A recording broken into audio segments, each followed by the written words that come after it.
we have the screen that says until we stop talking. Not sorry. I wish we could save it for that, but it goes so quickly. How's everybody tonight? We are back. We are live. Woo! And yes, the intro video is correct. It goes for so long because we can't shut the fuck up about everything else other than the topic at hand. I blame JP. No, that was my fault.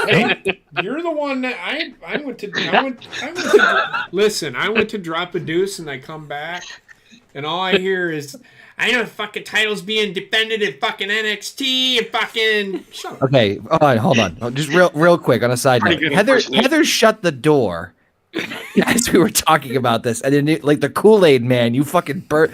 What's this about? Well, here's the thing. Hey, remember The best part is he's wearing red. Do you remember? You remember when we first bought this place and the placement of the camera? You thought it would see how that works, And that's why that door is not going to be green screen painted. Anyway, Harry Potter. Yes, we are back to do some more of the Harry Potter Roundtable. We are up to movie number 6, The Half-Blood Prince. We're going to be giving you our thoughts and our ratings of this movie. I have Basement and I have Connor with me, and of course, JP is joining tonight. I will be here for a little bit. I did take some sleepy meds, so I'm probably. Oh, this is going to be great then. I really like He'll turn into Slughorn. He'll talk into Slughorn. Adrian! I will probably start drooling at some point. Like Ozzy Osbourne mixed with Slughorn. Yes, Yeah. it's going to be a great night for that. Ah, But yeah, before we jump in on anything, without going into detail or spoiler territory, Basement, tell us your thoughts. This movie was like a tale of two tapes, honestly. There is and it's not even the halfway point. I'm going to say like the first, it's 2.5 hours long, right? But about an hour and 20 minutes of this movie feel very different than the last part of this movie. I feel like the first half of the movie is nowhere near as good as the second half of the movie. And I'll get into that as time goes on. One thing I will say is, did you guys recognize Vigilante? No. No, I did not. Vigilante is in this movie. He's Cormac McLagan. Oh my god. Wait a minute. He is. It fucking threw me off. The guy Hold that was on. going up for keeper position and Hermione took to the ball? Hermione took to the ball. He's No a way. he's Hold a on. Quidditch player. It's him, man. It's Hold him. on. No fucking way. Hold the fuck on. I could see it in the face. I'm like, I know that face. Yeah. He is also the guy that was in something else too. Not that. Well, yeah, he's been in a couple things, but that's where I know him from No, the I most. mean, And I didn't know him when I first watched this. Seeing him with the lighter hair versus the darker hair that he has now, Yeah. I could not put two and two together. I Motherfucker. every time I watch this movie, I like it more and more. I don't know what the fuck Basement's talking about. I actually like it less the more I watch it. So, well, then you're... The book, but the thing is, the book is way better than the movie. Well, of course, Oh, the Yeah. book, all the books No, are like, way better I than all I of the can movies. tell you- They I were, can but tell like you this with- is a pretty big I can difference. tell you This one with- is. I can tell you without reading any of the books, because I have not read any of the books. I can tell you, because Heather answers questions for me that I'm like, what the fuck are they doing? Why, Dobby, why is he not featured in the movie more if they talk about him a lot? He is a key cog. I'm just going to say it now. Dobby is a key cog in this fucking movie. He's not in this movie. Well, he is. Not in this movie. That's right. I'm sorry. I get sometimes. It's I the just- next one you're thinking. The next one, yes. Yes, fucking Dobby still. is, Oh so my I'm god, gonna use that's Dobby great. as an example for this movie. For this, he is a key important character in this Yes. story, but they don't feature him enough. Yes. So I will No, say this- that the books were always going to be better because they can do more with the books than they can with the movie. Oh But like, I'm just judging from a whole of having read all the books and watched all the movies. I understand. This one is the one I think because it's one of my favorite books and one of my least favorite movies, this is where I kind of find the biggest discrepancy in from page to film. Yes. And it might just be that it didn't translate well in terms of making it, but it just doesn't have, like, there's certain things that they almost get, but don't 100% get. Well, and I'll get into that as we go through. But I think the movie, the way it was done, was supposed to be done that way. For some reason. I mean, I understand the reason. Because they went totally dark in the second half of the fucking movie. Like, everything just went... That's an understatement, like, literally, because it's hard to see some of the scenes. Switch. I mean, it should have happened at the end. They should have went dark right at the end of part 5. That's where it's kind of, like, weird for me. I agree, but I think because it's of still not bad. Because of the way they ended Order of the Phoenix, they kind of had to lead into it going completely dark. They probably but, like, the start of this movie is fine, and I actually really like it. Right. But then there's, like, a moment where it lasts about an hour that it's... We'll get into it. Yeah. So I will say this. I will liken it to episode 3 of Star Wars, Revenge of the Sith. How the first hour and a half of that movie, or hour or so, and then it happens, and then the rest of the movie kind of picks up. Mm-hmm. I mean, there's reasons for the pacing, but it's a bit too off for me to be 100% level good. Connor? Ditto. No, I'm kidding. It does. I don't hate this film. I don't hate it, but there is a massive tonal shift with this movie. And remember how we've been saying in the last 2 ones that you can see the slow transition of, like, going from kids to adults, and, like, you're seeing the darker transition. Man, they don't fucking it's just full fucking board. And I actually had in my notes at the beginning here where, like, with all the security stuff, I'm like, oh, great. It's Hogwarts 9/11, everything's locked down, everything's, like, super secure, and everything's, because really it is that in between. This is the in between phase of pure and utter chaos that we're gonna get in the next 2, which is the big crescendo with everything fucking happening, and then obviously what happens at the very end of this one. So it's a tonal shift from, like, it doesn't feel like the Scooby-Doo gang anymore. They're definitely not, like, there's not, like, something looming in the background. I mean, shit, Voldemort doesn't even show up in this film, if I'm not mistaken, right? Like, it's all just looming. Well, like, it flashes. Yeah. Different actor or whatever, Right. So, I mean, in terms of, like, direct, like, not a flashback, not anything like that. So it's a weird. I put, like, I actually put it in my little note here. The only few notes I have, Eye of the Storm, where it's this weird, not calm, but, like, it's just this weird, like, you can sense shit's coming. You can hear the bulls running in the distance coming towards you, and you're just waiting for shit to hit the fan. And then the shit hits the fan. I didn't hate this, but it was very it was very head tilting in terms of, like, just the overall, like, I felt uncomfortable. I need a shower, goddammit. I just didn't feel clean. I felt like tonally it was kind of all over the place. It like settles into certain tones during parts of the movie, but even during those, it's like some heavy shit happening, and it just, like, it's jarring to go from one thing to the next. Yeah, there are some really intriguing plot devices and character developments.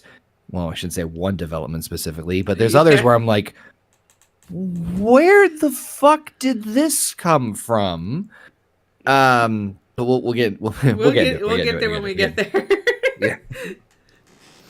But yeah, this again, as the others have said, this is the full confirmation of the massive shift that they are doing for this entire series. And frankly, I feel it would have been better to put that burden on Order of the Phoenix and have this be just a continuation of it.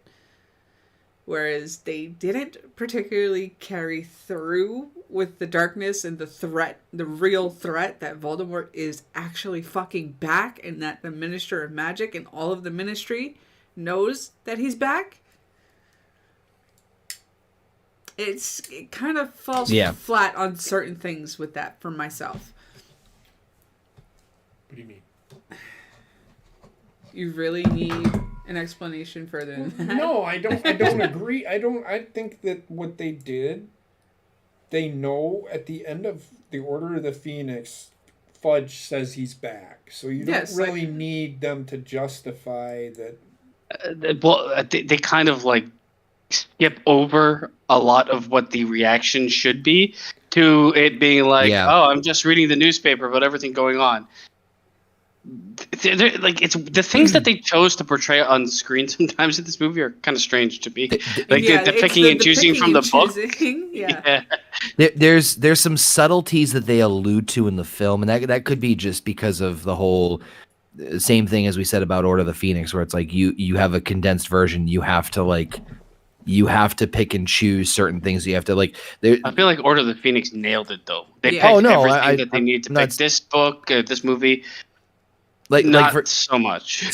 I just to jump ahead real fast, like the scene where without getting too much into it, like when Harry and Ron and Hermione leave the brothers like fun little store there, and they go outside and Diagon Alley looks like it's fucking a wasteland. Yeah.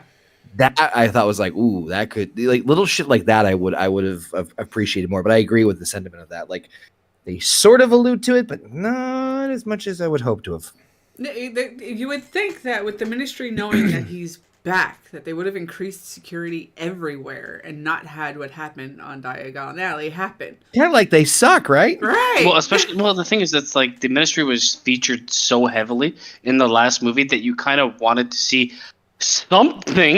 You don't get to see anything from the Ministry. Well, I think I think that this one and it could have alluded to it that Voldemort was building his army, and they could have, shown him, like little quick segments of him recruiting his army, throwing air quotes out there. I mean, they could have done that. However, I think there's like panic at the Ministry that they should have shown. Yes. Especially with the way that this movie starts. But even if they had done it like a flashback segment in the very beginning. I'm going to say this.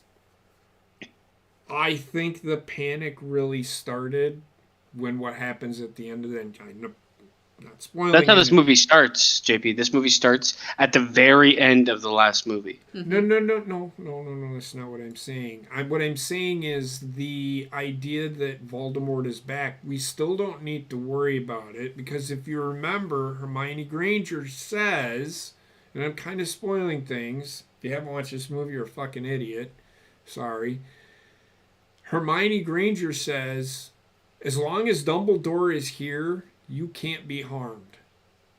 So the whole thing is about Harry and Voldemort. We all know that's where the story is going, right?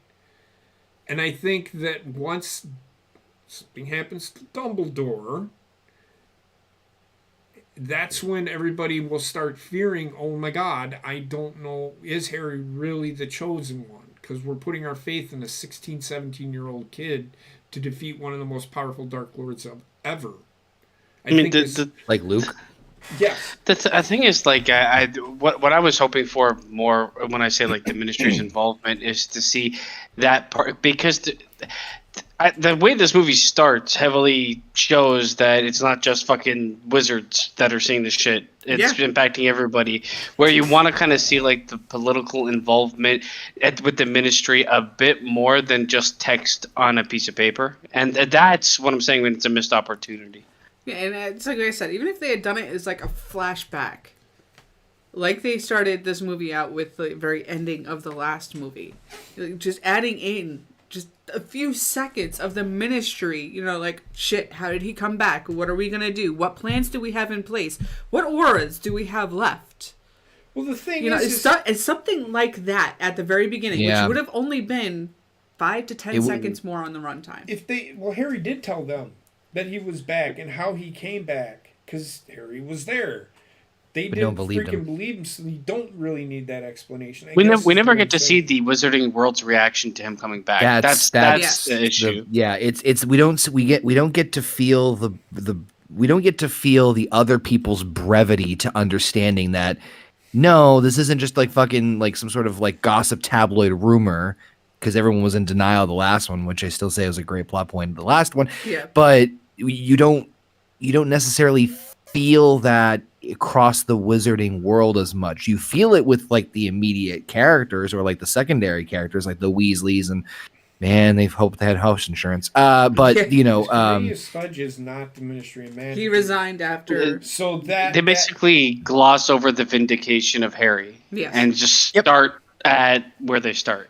Which is like fine. It's not like I hate that they did that. I feel like it's a missed opportunity, and I think that that's a theme that I'm going to touch on as we review this movie of missed opportunities. But you've seen his vindication. It doesn't need to be explained. I'm not sure what you mean by. This is what's going to make us go longer than 2 hours. Well, I probably won't be here too much longer. But I'm talking about like Connor said it. The impact on the Wizarding world. Not everything needs to be Harry Potter's perspective. But we don't need to see we don't need to hear about the vindication. The vindication already happened. I don't. Well, I'm not talking about like specifically like, oh shit, Harry was right. I'm talking more like the, oh fuck, the Wizarding world is now flipped on its head. Yeah. Now that, oh hey, you know who is back. Like we saw like articles. We saw the newspaper at the flashing at the end of the last movie, but that was it. Everything else were either roughly like vaguely told, but we're not shown any sort of visual like brevity to it, aside from Hogwarts ramping up its rather pitiful security, which we'll get to that too. We do see like the Death Eaters stealing Ollivander, and destroying a random fucking bridge for some reason. This is where that's that moment where you should show the impact. Because there's conversations being had between the Muggle world and the fucking Wizarding world in the books, and it's just omitted from the series. It actually hurts the scale of this movie. Yeah, is all I'm saying. It's something that they don't include. Because the start of this book is when it's either started this book or started last book is when the Minister of Magic actually travels through the Floo Flames to speak with the current Prime Minister of Great Britain. Yeah, it happened, I think, in the last That's how the last book opened. Well, Shacklebot is the protector of the... Is the protector, or is in the Prime Minister's council, if I remember. Shacklebot, he's the bad guy. Yes. He's in his council, so the Prime Minister knows that there are Magic World people. From what, correct? What's up, PM? Shit's going down. With Order of the Phoenix, it was a new Prime Minister, so he had to be filled in on everything that was going on. And so Fudge went and met with him. Okay. And had that conversation with him, letting him know that there's more going on than what meets the eye. There's potential of a great hazard. He was incredibly vague with the entire fucking speech that he gave to this poor muggle. So, the only problem that I do have is they did not, and I would have liked to have seen about the only thing, because I didn't know, because then in episode 7, because I don't remember Fudge being... Well, it's not Fudge anymore, it's Lionheart or something like that. What I'm saying is that I don't know if they made mention that Fudge wasn't... From that vampire show with Kate Winslet. Mm-hmm. Or Kate Beckinsale. I didn't know that there was a new Ministry of Magic. And then in episode 7, part 7, you see the new Prime Minister. That I would have liked to have seen. Where they Fudge resigns. That's kind of what we're saying. What I'm saying. Yeah. This is what we're saying was completely missing. That I can understand. Yeah. That I can completely understand. Yeah, because we're talking. Take it out of Harry's point of view for a moment and look at the rest of the Wizarding world. No, it's kind of like my argument with that I understand, but having the whole of the wizarding Like- world, what their reaction is, I don't think we need that. Well, I actually do, because the end of the last movie was completely from Harry's perspective, and then it's shown the Wizarding World, and they do it in like newspaper snippets of Fudge stepping down and what happened to Umbridge, but you never like actually see the impact on like and the what chaos, happens. Yeah. What happens to people that aren't at Hogwarts, and how people are like fucking, because when we get to the later movies, they start to show like the fear. It's like fucking the Holocaust, and people in like France living in fucking basements and shit. I want to see like those Russian jump wizards there. shit themselves. They're shit! probably- they're Oh probably shit! dancing. Oh shit! No nose wizard is back. But like, it wouldn't take too long, I think, to do it. It's just what it does is it raises like the threat level, not only to the characters we follow. Exactly. Like I said, all they would have really needed to add was maybe a 5 to 10 second piece at the very beginning in a flashback. I would take out the fucking bridge scene and put in that. No, because the bridge scene was even in the book. Mm-hmm. Yeah, So- but okay, so you could cut the bridge scene in half. It didn't need to be fucking as long as it was. No, it didn't. But all right, let's jump on into the synopsis of this beast here. All right. Scarred by his experience in the Ministry of Magic with Voldemort, Harry is reluctant to return to Hogwarts. Dumbledore encourages him to continue after transporting him to see a former professor, Horace Slughorn, hoping that Slughorn would return to Hogwarts and take Harry under his wing. We're going to stop there because that is a whole lot of the beginning of this movie. Harry almost gets a date. Yeah. Oh my god. So I will say that this part needed to happen because Him laying pipe? of course there's a reason why Dumbledore has a reason for everything, and there's a reason why he wants Slughorn to come back. And they do explain. I thought they did a pretty good job of explaining it, so this part needed to happen. But goddamn, man, you took Harry away from possibly getting a piece of ass. You fucking douche. Dumbledore does like he pulls off an epic fucking cock block. Yes. Yes. And of all places he needs to show up in front of a perfume sign that says magic. Something about just like Harry, a word. and then he's like, grab my arm, Harry. And the fucking apparating scene is like fucking nightmarish. Oh my god, yes. He looks at him, and Harry looks at him, but I wasn't, he said, take my arm, do as I say. Like, okay. Well, if you take my third leg, I'd have a little more concern. One thing I will say about this is Michael Gambon as Dumbledore's best movie. Yes. Every scene he's in is 100%. fucking great. This is his movie for the most part. He's featured on the parts I like the most in this movie, at least. So Yes.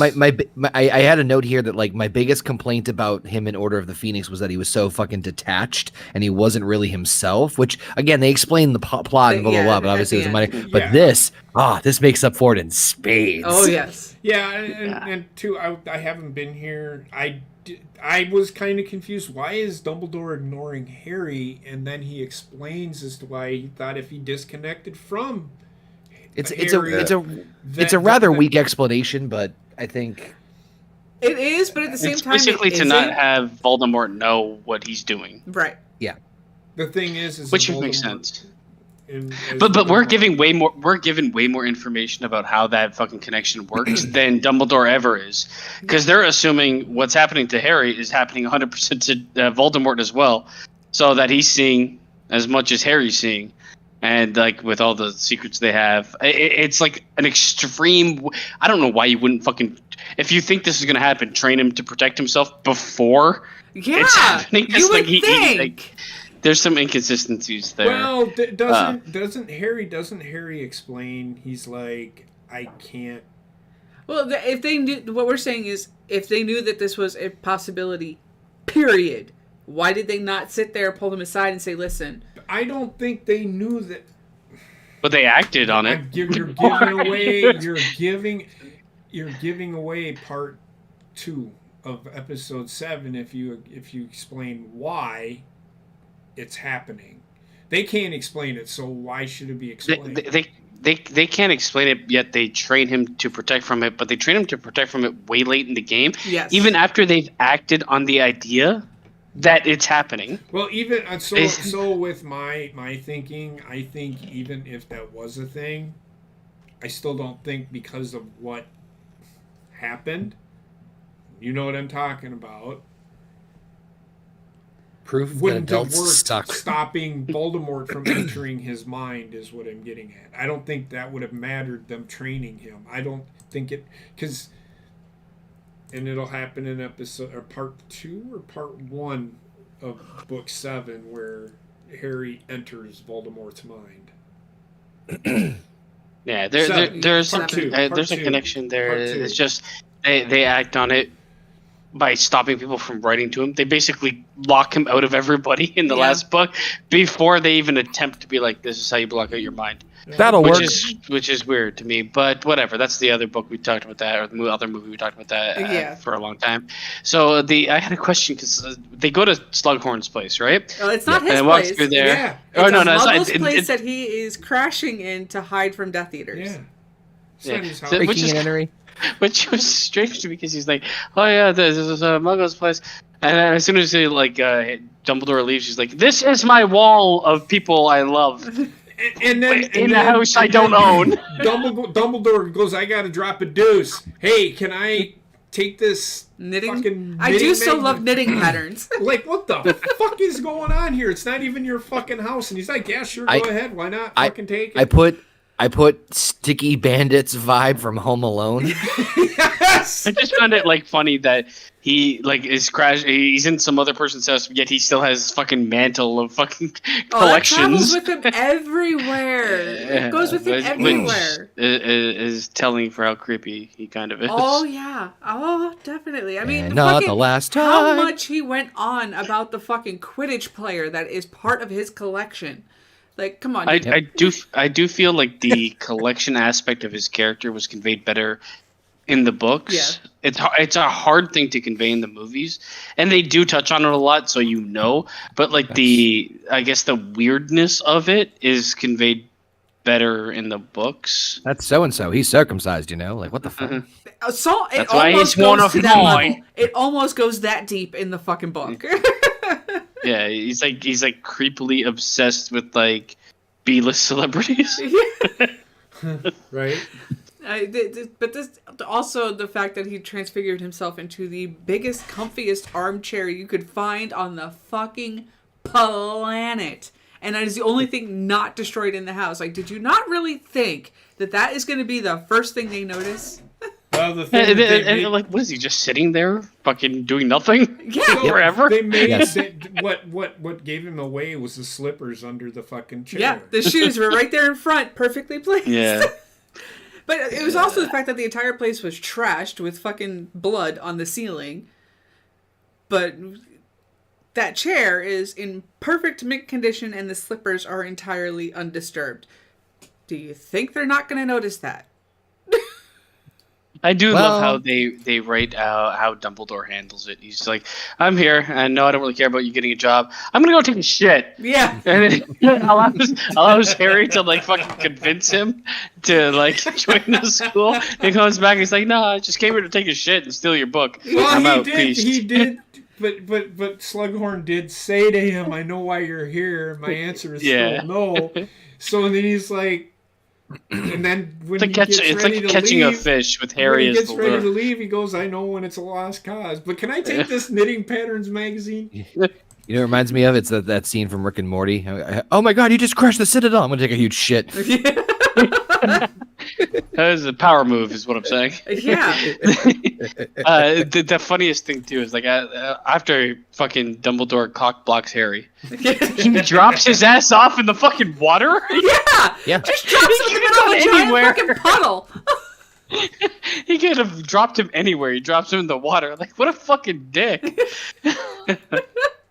But I mean, jeez, man. Yeah, he when he did drop Harry off at they did a pretty good job of explaining it. you know, even though I don't think it was meant to drop him off in the fucking swamp, but they did, you know. No, I think it's because he's apparating for him.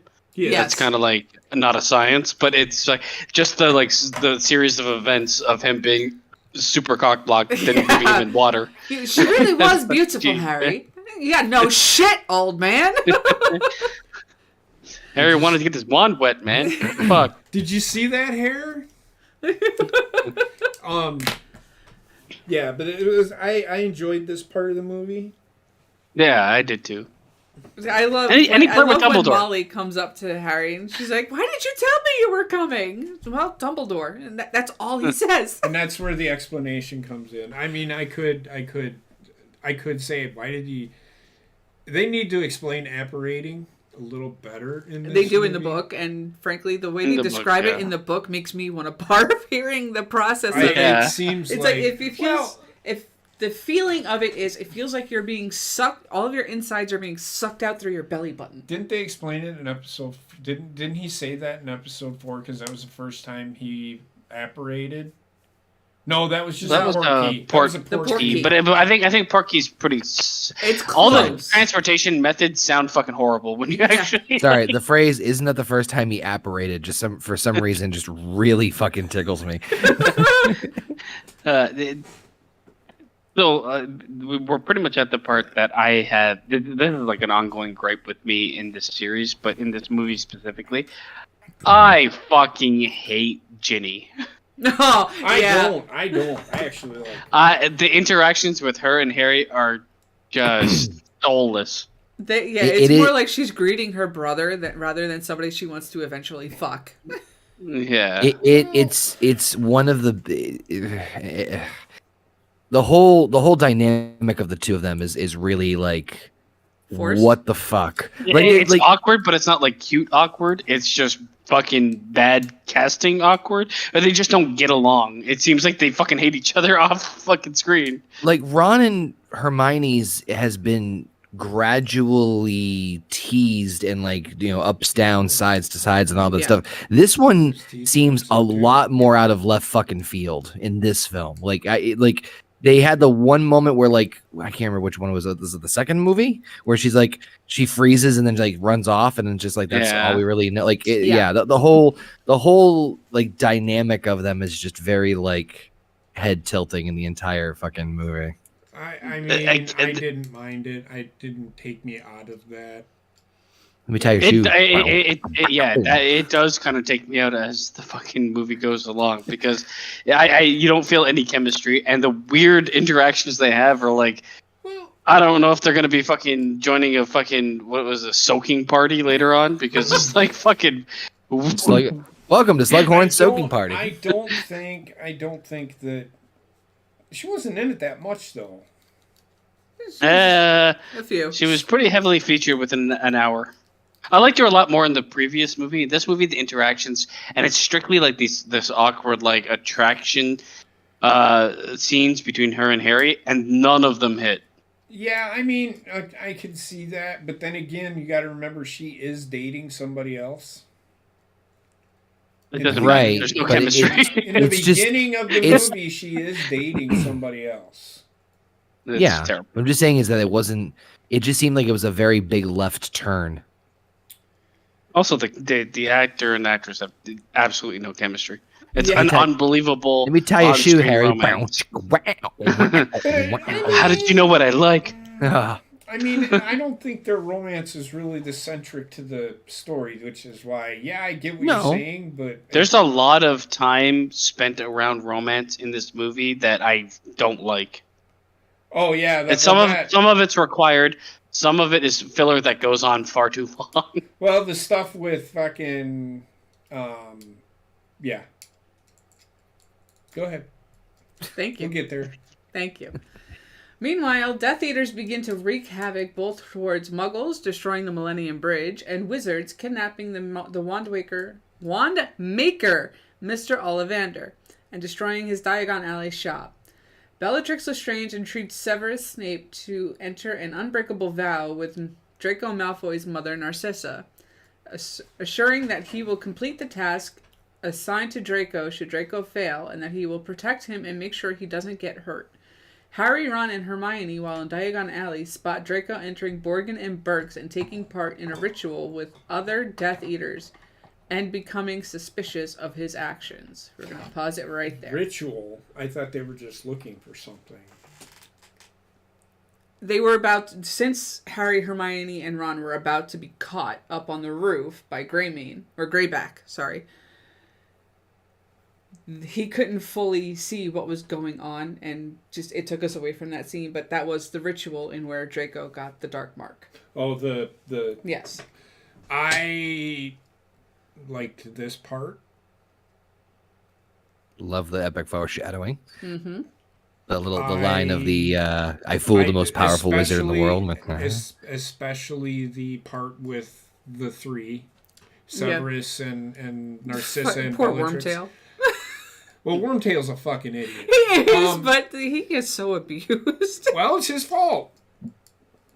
And there's a reason for it. I know. But, I mean, that part, very good foreshadowing for what needs to happen.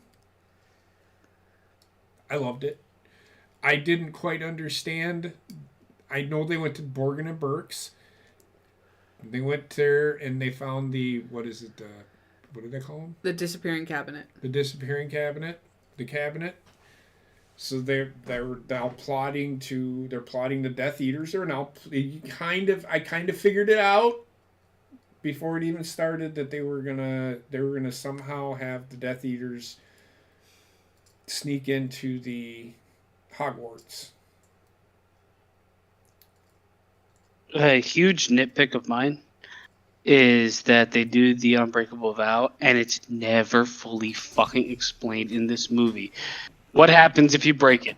He dies. Yes, Rod said on the trade while they were on the trade. What happens when you break an unbreakable vow? Rod's sister says I don't think he ever. I don't think he does. He? Yeah. I remember seeing him saying you die. I think it's not good, and then it never went the full fucking. No, he went. It's not good, and then Lavender Brown walked by and blew her fucking air and drew the heart, and then Harry was like, "Well, what happens?" Ron says, "You die." Oh, okay. Yeah, you do. Well, why the fuck did they fucking?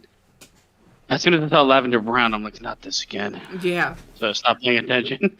Okay, so that's good. They do explain. It is explained later on in the movie. The actual store that the Weasleys own is fucking awesome.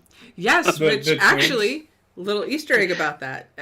People have asked, why is Harry never given the Weasleys any money to help them with their school books and stuff like that? It's like, well, they're a very proud family, so they're not going to ask, and Harry is not going to impede on their proudness by offering either, until the twins decide that the academic life is not quite for them anymore.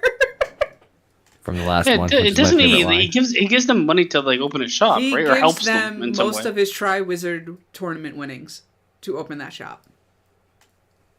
I have a note here, another Home Alone reference. I said, fucking sticky bandits for fucking the beginning, and in this I just put Duncan's toy chest.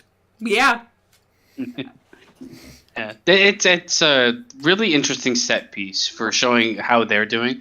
It's unfortunate you don't get more of them in this movie, but because of where they are now, that's that. I like the set piece, and then they're selling roofies, which wild. Yeah. Selling a lot of things. Super intense the love roofies. Potion. I also found it weird too when they show in Borgin and Burke's to show Malfoy, he really fucking caresses that cabinet. Yeah, because that cabinet he has been assigned to find the sister to that cabinet. So it's just like if you rewatch the scene, he is all up in that cabinet. Yeah. Oh yeah. More than he needs to be. I think he's subconsciously at that point he's thinking my escape. I will say this because I'm not going to be here for Draco Malfoy. That character, the kid that I can't remember his name. Tom Felton did a fantastic fucking job. Mm-hmm. And you know what? Movie. That's one of my fucking negatives for this movie because I wanted to see more of him. I did too. But He hit it out of the park with this one. What he did in this movie, you could see he played it so well, and you believed. I felt sorry for him. And then like you're supposed to, and they did a very good job portraying it. It's just the problem is every one of his scenes that is like more like the emotionally hitting of him like struggling with his destiny, pretty much. Is then followed by fucking that stupid fucking Ron love storyline, and it's like I can never actually get in. The thing is, the movie wants to be.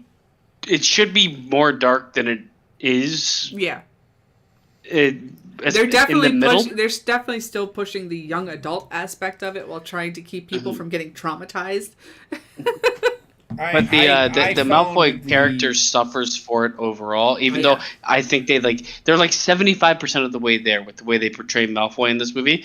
I love him and Dumbledore are like the for me the two that stand out from this movie. I just wish I got a little bit more from Malfoy, man. I agree. Connor. I literally had the same exact mindset of like. This was Malfoy knocking it out of the park in a lot of different ways, a lot of different like nuances. Like this is what I said earlier about like great character development, but the other part of it is, and I can't remember because my brain is it's never paid off the way it should be. Yeah, there's no payoff to it, or there's not as much of a payoff in the last two. The biggest missed opportunity in the entire series for me. That's what I kind of. I'm not saying I needed anything spectacular, but just something. Although I will say that the rumor that what's the actor's name again? Rumor has it that he might play Draco's dad in the Harry Potter series makes me very hopeful. Well, he's always said he would be extremely happy to pick up the wand again and go right back into set. I'd like to see him come back in some sort of way. The fucking guy in this movie looks about 34 years old. So. Yeah. There's a lot I liked about this where like this felt like the culmination of like Harry and Draco's like bitter school rivalry and doesn't. This is the scene. This is also where they're on the train to Hogwarts and Harry notices his strange behavior and puts on the cloak after leaving and telling Hermione that he needed some fresh air and going and hiding up in the luggage terminal thing for Draco's cart. Why you would do that, I don't know. He's invisible. Just get the fuck out of the way of people, dumbass. Well, I love the fact that like they gave credence to Malfoy's character of being smart enough to notice that he's there. Yeah, there's a step up from like how they portrayed him in the past. So at least there's a competency to him, right, in this movie. Another thing with this is also the part in the book where he actually shows his friends that he is a Death Eater now by showing them that he has the dark mark. And his girlfriend Penelope is also, being so sweet over him and saying, "Show it to me again, show it to me again," in the book. But in the movie, one of his friends is actually laughing at him, thinking he's a Death Eater. I gotta laugh when you're dead. Yeah, but the heel to the face after he petrifies Harry and breaks Harry's nose and then puts the cloak back over him to send him back to London on the train. I can't help with it, but I fucking really laughed hard when he fucking kicked him. Yeah. I don't know why. I don't know why, but it was just really fucking funny to me. It's like, not tries to eavesdrop, are you, Potter? Have a trip back to London town, and then fucking what's her face finds him. Luna Lovegood. They walk like 7 miles, and then she's like, "Oh, do you want me to fix your nose now?" Yeah. The guy breathing on his way the whole fucking 6 miles walking. And I love her comparison of nose to toes. How different are they really? I like this. I think a toe might be probably. There's more. There's actually a joint in your toe where there's not a joint in your nose, and your nose is cartilage, whereas your toe is bone. I like this scene. The only part aside from how did Luna know that he was in there? Now those work spurks or whatever the fuck they're called. Well, I understand that, But There's your answer. in the book, it's actually Tonks, right? yeah. It is actually Tonks who finds him on the train, because in the books there's actual auroras Horrors. who are Aurora guarding Borealis the is school. everywhere. Yeah, they're actually there guarding the school. There's a small group of them, but they're there guarding the school, not this haphazard security guards that you see pacing back and forth. Listen. Hogwarts was a piece of shit school as far as security before any of this happened. All right, let's not fucking kid ourselves here. All right, this was fucking. Oh, hey, I brought a knife. How the fuck? Where'd you find a knife? I don't know. I just conjured one. Anyway, moving on. Potions. Also, like the last movie was like visually dark. This movie takes it up a step higher. Like even like the brightest pink is fucking dark. I'm like, Yeah. okay. Except for the pink on the love potion, that was still neon.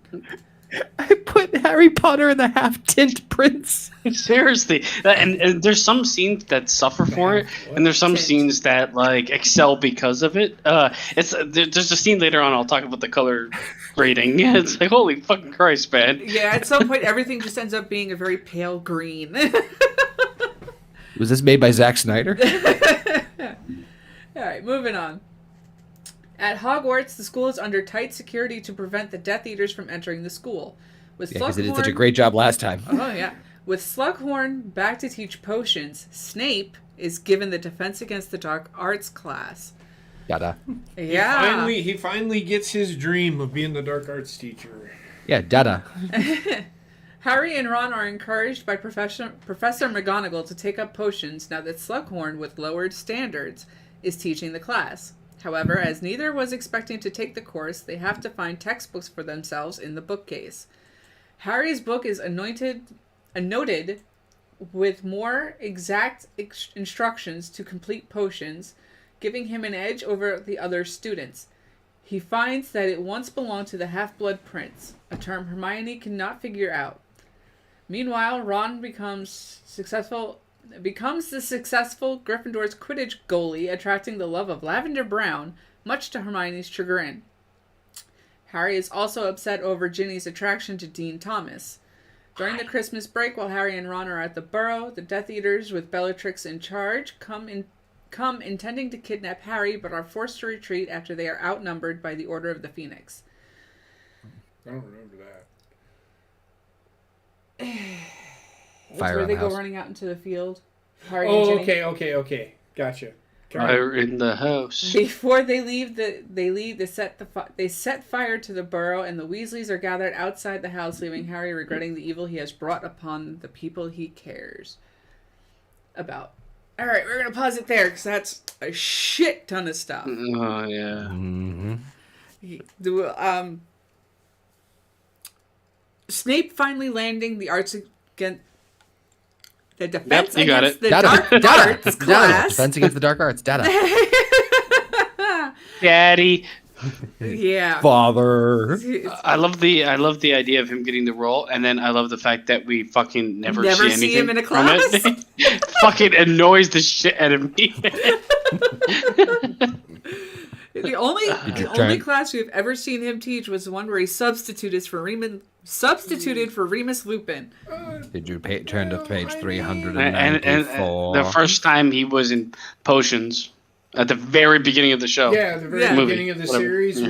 when he goes, I can teach you how to. And it's such a the thing is like another gripe is the amount of Snape we kind of get, and even in the books you don't get as much as I kind of want, but you get more You do than get more in this. the book This than you is do in the movie. like this should have been like really a movie that highlighted Snape more because of where the movie goes towards the end.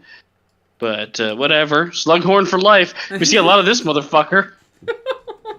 A character I didn't like in the books, and a character I don't really care too much for in the movie. However, this character also helps bring in the funniest scenes of the fucking movie to begin with, so... I will say this right now. You may not have liked him, but he was an important piece in the story that needed to be told. Sorry. In Dobby flashbacks. I He disagree was, with you. but I remember watching the fucking what is it? The fucking Screen Rant video of this. And it's like So you're sending the kid with PTSD to go talk to it's like, Jesus Christ. Couldn't you just use Felix Felicis and talk to him and get everything you want Right. off the bat? There was a line that I loved where it's like, sorry, he did kill my mom. It's like, what the fuck? Yeah, that part's coming up. With him later on. Go ahead, Connor. Oh no, I was just gonna say Slughorn I don't mind, and I do like the way they kind of interweave him into the plot to help further tell the backstory and kind of tie up some small, I shouldn't say small loose ends, but like kind of tie up some small loose ends, but also set up the overall arc to like, bring this thing home. Reminds me of my grandfather, like very a simple person, which I didn't mind too much, but like I feel like I also got a lot of Mr. Magoo vibes. Yeah, especially when they first come into the classroom and he fucking sits there and goes, "Oh, Harry, I was beginning to worry we weren't going to see you today." He's a pretty interesting character, like the way he's like written, because he's like so boastful but so shameful simultaneously. Yeah.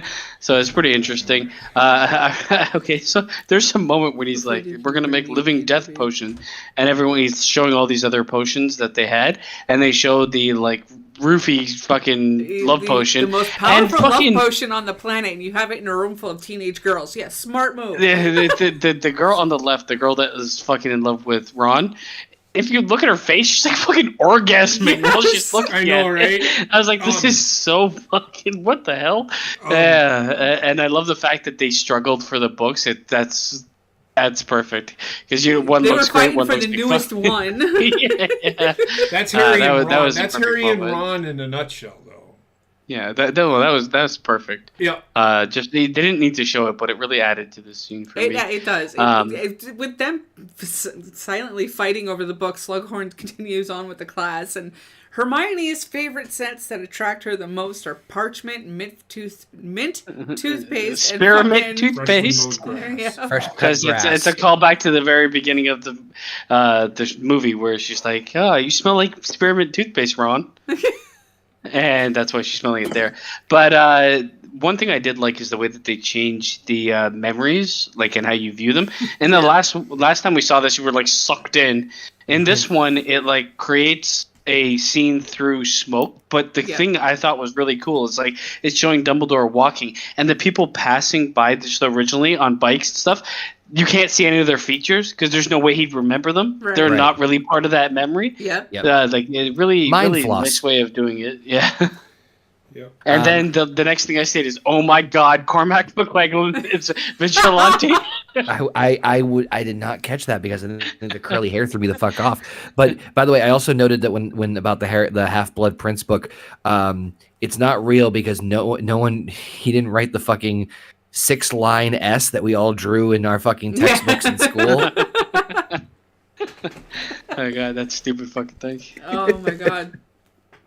But yeah, it also in the book and how they portrayed it in the movie as well with Hermione. With every passing minute of the class, Hermione's hair seemed to get larger and larger and larger. And in the movie, as they go between all the students trying to make this potion, her hair is getting bigger and bigger and bigger. It does add to like her frustration. I correct me if I'm wrong, but from what I remember of the book, it was also, there was more than just like quick fixes for potions in there. No, there were actual full-on complete rewrites for some of the potions in that book. Yeah, I remember that much. Yeah. There was a lot There was a reason he was so drawn to it more than it just being like a rewritten cookbook. It was the potions, the spells, it was basically, spoiler, it was basically Snape's diary. Because he also thinks, this is the reason why I'm making this spell. This will make my enemies hurt, stuff like that. And they really, this movie, like its name, they dropped the ball for me on its namesake, because they have the actual focus on the Half-Blood Prince and the diary per se is way stronger in the book than it is in the movie. And when the reveal comes later on, it's so like limp dick for me from the movie's perspective that it's like, who gives a shit? It really does come across that way, because it's like, well, I am the Half-Blood Prince. Cool. I'm out. You did you got lucky potion from it from one class, and then you hurt You Draco. almost with killed it. Draco Malfoy with my own Yeah. spell. I must go rob Nakatomi Plaza. The guy just fucking dips. So I'm actually going to step out, but I will tell you that every movie so far has been a 7.5 or 8 for me. And again, 8. I love this movie. I like it even more every time I watch it because it helps. It explains. Despite The the last lack movie of- was a 9 for Connor. Yep. 8.75 for me. It It's was an pretty 8. high. It was an 8 for me. I enjoyed it. Despite the lack like of I said, Dobby. I don't know. You do have 2 The movies most to go. integral character. Yeah, there's still 2 movies to go after this one. Dobby's gonna fuck you up. But you guys have a good night. Don't forget your phone. I want to soda too. Have Yes, a good night, please. guys. Take it easy. Yep. Good night. Night night. All right. I would. This whole thing with Ron and Lavender as well is just like Okay, so I do this, love- this is where I say like this goes on too long. The my pacing fucking issues, Lord, yes. The pacing issues in this movie exist with wasted time and not allotting time to the things that you actually want to see. yeah. And they waste that 2.5 hours. This movie, like, you keep the same script. I would have cut 20 minutes, 25 minutes out of this movie easy. With most of Lavender and Ron's love scenes. Yeah, because it doesn't need to go on for fucking 50 minutes, which it does. Thank you. All right, guys. Yeah, but I do I didn't know love that the start of all of this is Ron sitting there showing up at the door to the Great Hall and him just going before he goes to sit down, looks at his eggs and toast set up to look like the Quidditch field, and he just goes I love did it. like Ron in this movie. Yeah, you know what? I actually was gonna make a note of that too. That like Draco and Ron are probably the 2 saving graces in this. I thought it'd be Snape, but like as much as Snape is, it's a weird ass backwards Never thing where it's seen like him. he's featured but not. Yeah. It's very fucking. You know what I mean? Like it's like yeah, he's a pivotal part, but like he's too This is actually busy. like He's too busy most- with data class. this is the most annoying part for me because the movie is technically named after him, and he's in like 10 minutes of the fucking movie. yeah. It's so frustrating. And I can't stop myself from loving the Luna Lovegood character. I mean, she sits there and she's Yeah. you look dreadful, Ron. The Fucking most love the literal lion and outfit. straightforward character of the entire fucking series. Yeah, she might be my fave. She might be my fave out of all. I love the fucking lion outfit she had during the game. I wish She's they one of- would have she's done one of what my they do favorites, in for the sure. what they did with it in the books, because in the book it actually blinked its eyes and randomly roared. Oh, that's Fucking just fantastic. But yeah, Lavender. Oh my god, I've met a couple of Lavenders in my life, and Yeah. I'm good. I'm good with I think that. It's like it did have its comedy beats, but it just went on for too long. That's just me. it went on too long. I and feel were, it. I some of feel them like were this on a misplaced. rewatch, It didn't fit with the darker tone they were going for. Like they like, and to- it to always your- interrupted the darker tone. Yeah. well, like to your point, like there's like ways to like interweave that shit, right? Like there's obviously like we've watched like dark comedies or like comedies with like or dark movies with like comedic undertones within like fun moments where like you know how to like weave them at the right moments in time where like they would do this shit and then it's like, oh, by the way, here comes this curse that fucking like just paralyzed this girl and fucking threw her up like 30 feet in the air, making her scream and then collapsing to her like almost to her death. Like, holy shit. The tone was weird, man. They didn't, because they wanted to showcase, I think, like 2 avenues. They wanted to show the more adult side of Harry Potter, but they wanted to show also like the side that's between 16 and 12. And like it always seemed to like this didn't the storyline that hurt the most is Malfoy's, because it seemed like they cut to Malfoy Yeah. like being Yeah. contemplative on his bed or like walking down the hall thinking about what he has to do, and then they'd cut back and it'd be some fucking stupid ass shit with Lavender, and it just infuriated me, I man. hate Lavender. Yeah, that went on for too long, and it wasn't just that. It was the Hermione about the word. I actually didn't The mind vigilante. the Hermione and Yeah, 'cause Ron It was much because there's more something subdued. there. Yeah. The Ginny and Harry fucking hated Ginny and whatever his name was. Dean Thomas. Didn't care. Oh, yeah, vigilante. And then no, Romilda Ginny's, Vane as yeah. well. Like But the real whole quick, middle of this movie, I didn't like. real quick too That on much. the part about the whole the Death Eaters attacking Harry and the Order of the Phoenix. Man, everybody was stupid in this one. Every fucking person. So let me just make sure I understand this completely clearly. And it's been a while since I've read the books. It didn't make sense. Nope. This did not make this fucking scene any sense. is not in the books. It's not. Oh, well then fucking that makes a lot more sense then. Because I'm like, okay, so you have this giant like wall of fire and we're gonna run away. Cool.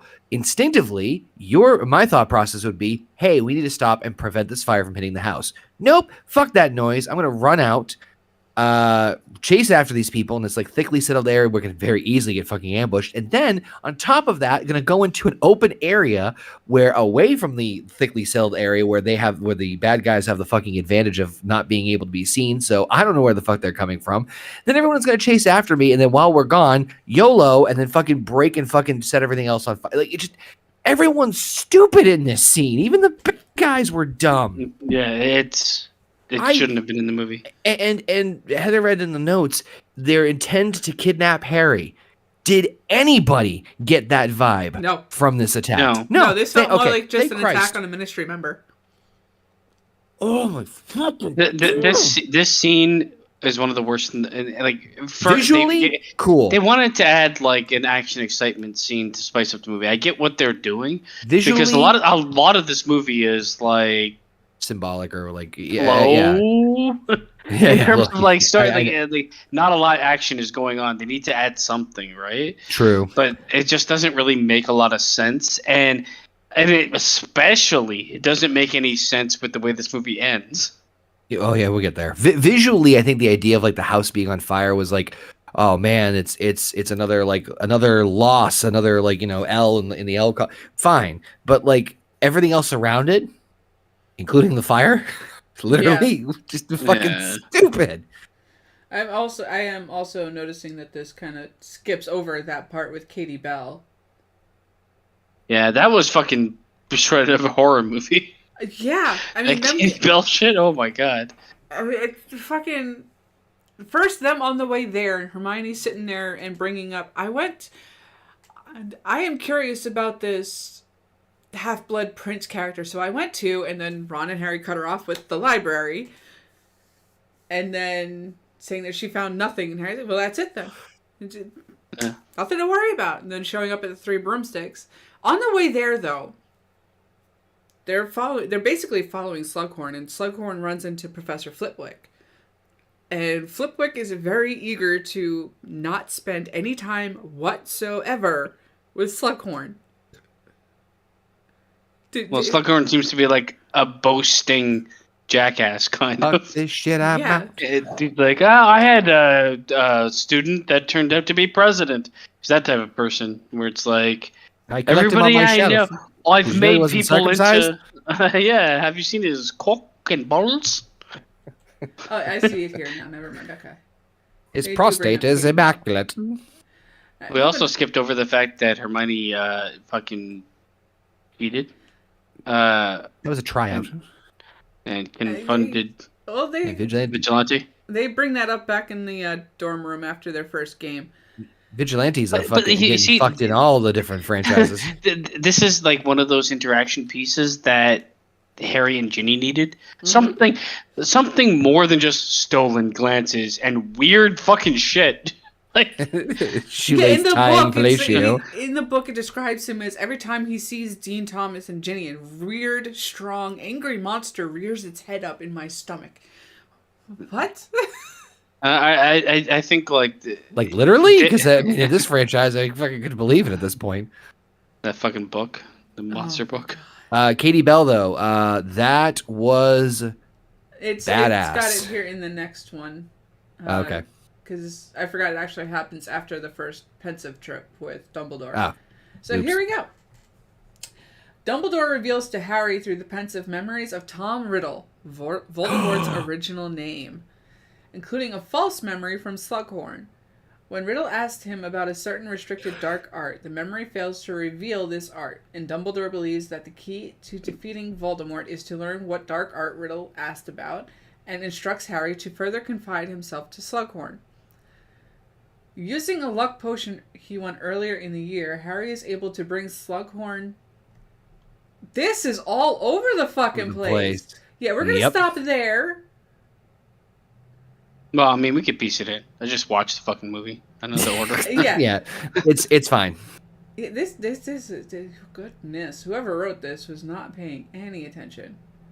So, I mean, we're getting okay. This is where, like, we're getting to that point where this movie really picks up. For me, the last quarter Third. and no, it's not even. I think that there's like the last shit was like fucking an hour and a half long. Like the beginning 10, 15 minutes I like, and the last 40 minutes I really like. The in between, it's all like teenage fucking romance and padding, kind of like it's some of it's necessary. Puberty padding. But the Hermione and Ron stuff is necessary for where they want to go with their characters. Harry and Ginny, it's necessary, but I fucking can't stand it. I think the reason, and I don't want to speak on your behalf, but like I think the reason that like the Ron Hermione stuff we're taking a pass at is because it's well planted seeds from the very, very beginning, and they do little nudges, some harder than others.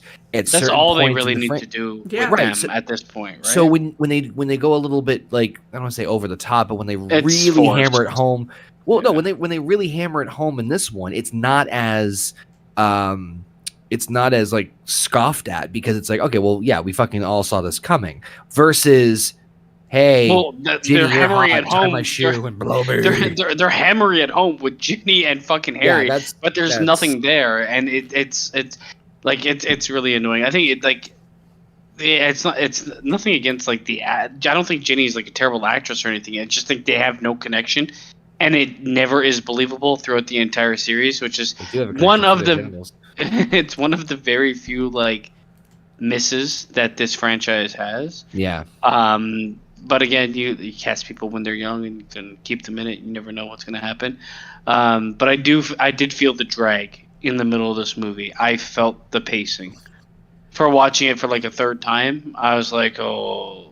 God. So I think at this point, this is where the first pensive vision is actually Dumbledore's own memory of where he first meets Tom Riddle in the orphanage. Yep. And explains to Tom Riddle that he is indeed a gifted I really child.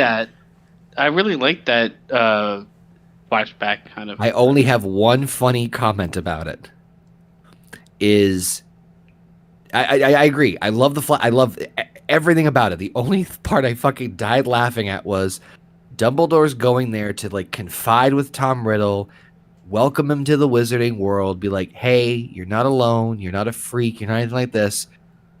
How could you possibly understand? Let me fucking light your closet on fire. Yeah. It's so weird because his idea of how to unveil his magic is what would get like Tom Riddle hard. Yes, you can burn things at will. But it's also like more to just like highlight his bad behavior. But it's to Dumbledore. I don't know why I became a pyromaniac. You know what it is? The thing is, like, that doesn't fit the character of Dumbledore. Well, to be honest, like unveiling what magic is to someone, he's gonna light the fucking place on fire.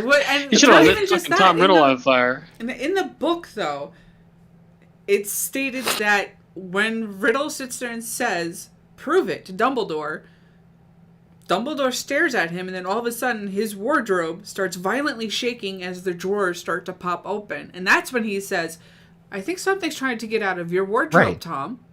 Right. Yeah. And so that's my point. Makes is a that lot like more sense than lighting it on fire. Because like you're trying to like console this kid and like ease him into things, and it's like, listen, you got to trust me. Let me set your shit on fire. I get why they chose it. Because they kind of want to portray Voldemort as being fucking psychotic from day one, or like psychopath from day one, where it's like the idea of that kind of power turns him Yes. on to being like, I'm down for Hogwarts. Yes, Where like if it was something that wasn't as violent as fire, he might not have been like 100% on board. I just But thought that was personally fucking hilarious. yeah, I think the other method would work better. It works better in the story, and it works better I think it might work better in film, because I don't like losing a character's sense for the build of another character. Dumbledore shouldn't change because he doesn't know who the fuck this kid is. You know what I mean? Like it's weird to me. All right, But so we go ahead and say your statement, and then I'll say mine. no, you go ahead. Go ahead. It also drives home the thought process of Tom Riddle, because one of the things he says to Dumbledore is, I can do things to people. I can talk to animals, snakes most particularly. I can make people hurt if I want them to. Mm-hmm. It's Right, those lines out of this 8-year-old kid, you know? I just laugh at that because it's like, hey, here's all the fucking red flags. Want to see me do fire? Oh, he put the hat on him. He's a fucking maniac.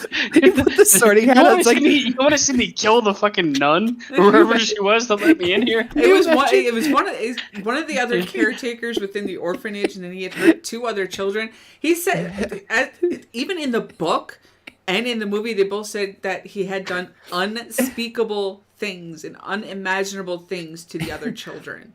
Can you 2 imagine of which in particular. Can you imagine he put the sorting hat on him? He's like, fucking shit, get it off me. Oh my fucking god. Put the sorting hat on. Orphanage. Send his ass back. Euthanasia.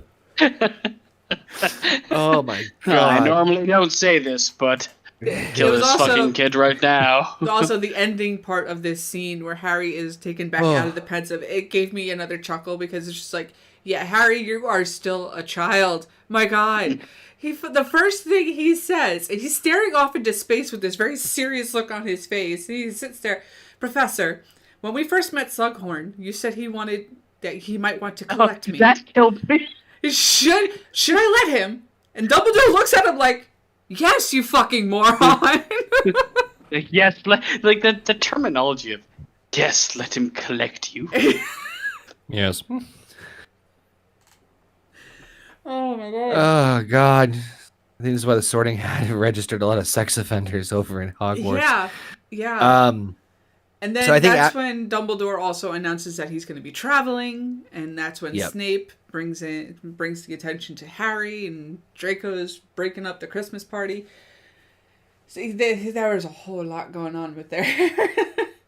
But when they're at the Three Broomsticks and Slughorn is inviting them, he is 3 sheets to the wind, and you already know it.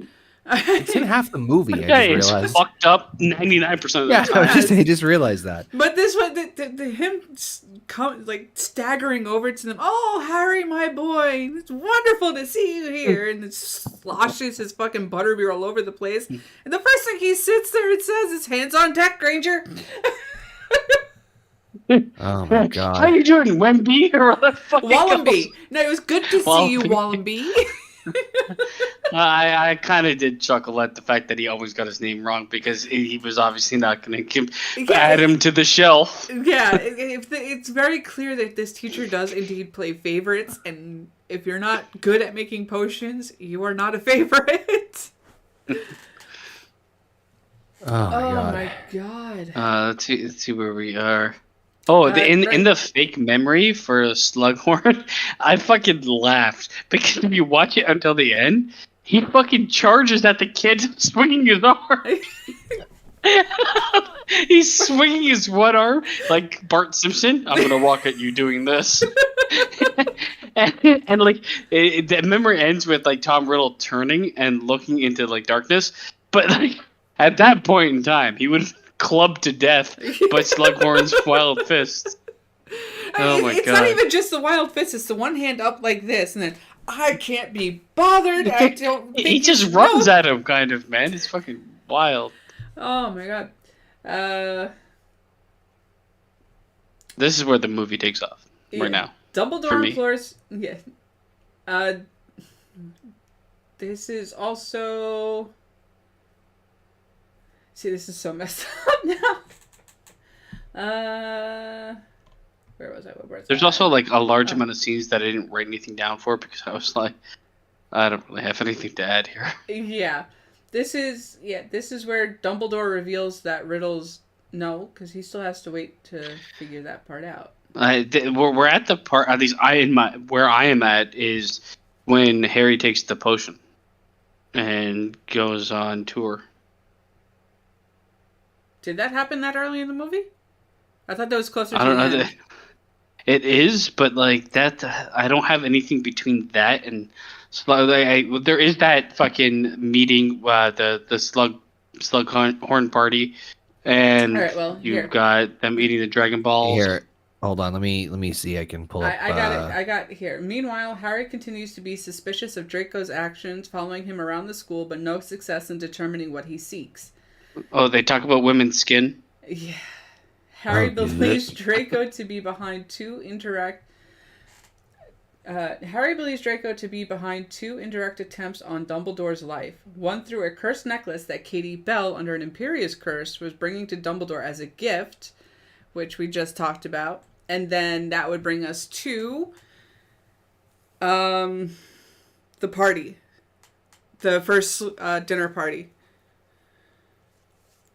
Where it's the first Slughorn dinner party, where we first really notice that there's something going on between Ginny and Harry, or Harry towards Ginny, because Ginny comes into the party late after Hermione is embarrassed because she has to tell the entire room that her parents are dentists and that the job's not really that dangerous. Hey, tooth hurts. Yeah. That happens when they're like meeting first, and then they plan to go to a Christmas party, and Hermione Granger is like, this was the dinner that Slughorn invited them to at the Three Broomsticks. Oh, this was so weird too, because Ginny shows up and Harry stands up. Yeah, and Hermione. Yeah. But before that, Hermione had leaned over and says, "They've been fighting again, Harry and Dean." She's been crying. I really, this is why, like, it's not such a small part of this movie. Mm-mm. The Harry Ginny thing is a relatively like medium plot point, but a lot fucking is lying on it, and it fails at every fucking scene for me. Yeah, I mean, it's just. It feels so forced. With him, they're standing up and Ginny just looking at him like, "What the fuck are you doing, asshole?" That was really weird. Everything that happens in this movie between them is weird, but it's not like I said, it's not weird like in a cute way. It's weird in the fucking just. They're rushing the build. They're rushing the build on top of the awkward teenage stuff on top. Like it just doesn't work. Too much on top of it. So, The party happens before the dinner happens before like the ball where like the Christmas party. That's where yeah. And so so I'm trying to think the order of everything. There is a conversation that happens at like the main hall where they're talking about who they're going to invite, and Hermione's like, "I was going to invite you, Ron." Oh yeah, that was just before the Quidditch match. He sits there and goes, "I guess you'll be asking McLaggen." No, I was going to invite you, but Vigilante for the Christmas ball. I mean, even that, like all of the kind of like teenage storyline, the teenage love storylines that are going on, are not written great. No. Is like I feel like that's the thing that this movie really drops the ball on, and unfortunately, that's like an hour of this movie. Yeah, it's peppered in really heavily for about an hour and 10 minutes of this movie. Because the part that's really like, and this is why I'm also all over the place too, is that like the first half of the movie, beside the forced romances, is it's Slughorn for the first half, and then and what Malfoy's doing is kind of peppered in throughout, but and then a little like a major like big scene with Dumbledore and Harry, and then the end, and it's just like ta-da! Like what the? The whole like there's too much of this movie devoted to things that don't actually have the payoff that is needed. Like the Ginny Harry stuff, it's like it's just not believable for me. The Ron and Hermione stuff is almost too much, even though like it's like close. it's a bit too much for me because like they went from like brushing hands to unrequited love for forever. Like, and this is from Hermione's point of view, which I kind of get. Mm-hmm. She likes Ron, and Ron is not kind of oblivious, which it makes sense at that age. Ron's a bit of a dumbass. The one thing is though, like they walk in and fucking Hermione's like crying at some point, and she throws the birds at him, and he's like, "Oh, whatever." She has the birds floating. This is after the Gryffindor celebration from winning that match, which yeah. That's where she sits there and says, "You can get expelled for that, you know." And I don't know what you mean. And that's when it is kind of neat, though. I like his interaction with Hermione and Harry's interactions are good. Yes. In this movie, where they're kind of like in the same boat, and they're kind of like, "Oh, you know, how do you deal with this? How do you deal with that?" I hated that line though. I'm like, how do you deal with it? It's like, good question. The thing that doesn't fucking exist between you and Ginny, you fucking stupid fucking dirt. Yeah, I'm telling you, man. The Ginny and Harry, the issue with them fucking hurts this movie heavily for me. Because it's well, it's not. It's one of the main story points. She doesn't ask him how he deals with it. She asks him, "What does it feel like?" And he's like, "It feels exactly like this." Yes. But it's like every time he looks at Ginny, it's like he's fucking shitting his pants. Yeah. And I get like the awkward teenage romance, but it's just like without the connection, it doesn't work. Yeah. It's even more awkward. Yeah, it's like the most awkward fucking thing put to screen. Yeah, so at the dinner party, the Christmas party is mentioned, and then they're having the conversations about who they're going to invite, and then Harry sits there and says to Hermione while they're in the library, "Well, why don't we just go together as friends?" And she sits there and goes, "Well, why the hell didn't I think of that? That would have been so much smarter." No, really? Actually, I invited somebody, but I'm going to keep it secret. It's a surprise. No, why? Because nobody cared. It wasn't like, oh my god. For me, it's just, okay. Whatever. And Romilda Vane. I'm glad he brought fucking what's Luna Lovegood, yes. Yeah. Yes. But the interaction between him and Snape is just fucking. First, Vigilante eats the Dragon Balls, which hello. He barfs on his fucking shoes. He pukes on Snape's shoes, so Harry sits there and decides to dip around while Snape is giving McLaggen a month's worth of detention. Snape turns around and sits there and says, "Hold on a minute, Potter." And Harry turns, "I really need to be getting back to the party, see my date." And Snape cuts him off and is like, "Could surely wait a few minutes without your attention. Besides, I'm here just to convey a message. Dumbledore is traveling." He's on vacation. You can't contact him. Where'd he go? Goodbye. Yeah, I'm fucking traveling where? The fact that he just walks away is fucking great. It's like, I want to handle 90% of my conversations that way. It's not even just the walking away. Walk it's away. the dramatic head turn, nose up, and then walk away. I don't even think he turned his head. He just turned he did it all. I'm done with this. I'm done with this conversation. Holy fuck, man! Oh my god! It's like Snape is savage. Holy shit! But that's when we also get Draco being brought into the party by Argus Filch, and brought to Slughorn saying, "I caught this young man in the hallways." And Draco's, all right, I was trying to gate crash. And Snape's, "I will handle this." And that's when they go off into the hallway and Harry follows them and overhears their conversation of Snape telling him, "You are going to get me killed. I took the unbreakable vow. Wisen up, kid." Now, my question is, did we skip over the fact that that girl comes back that got the cursed necklace, and then she just after this, Malfoy? Oh, just after the party that happens, she comes back and she sits. Harry's distracted by something, then Hermione turns to Harry and says, Harry, that's Katie Bell. And that's when he goes, oh, right, okay, I got something to do. He goes to ask her, and he's like, how are you? He leads with that, which is what you want a good guy to do. You know, don't care about the details first, just how are you? And she just fires back with, I know what you're going to ask. I really don't know who cursed me. And then she looks over his shoulder to see Malfoy, and she gets that scared look in her face. So it's like, subconsciously, she knows exactly who the fuck did it. Consciously, she has no clue. Oh yeah, Ron. this is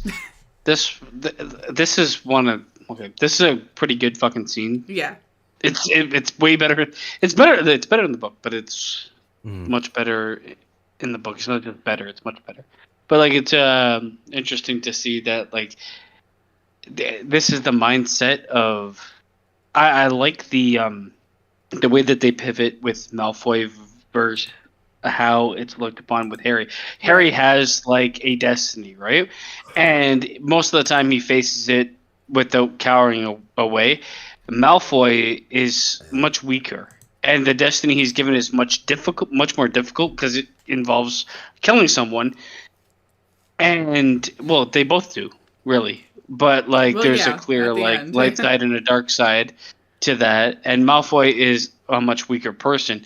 And he is like faltering, and the thing I love about this scene is that when Harry like runs after him, he catches him crying in the bathroom, the fucking bathroom. Yeah, he doesn't even think that he doesn't consider him as a person at all. Not at he's this like, point. He's a Death Eater, just acting right? out of pure rage and hatred towards Malfoy. Yeah.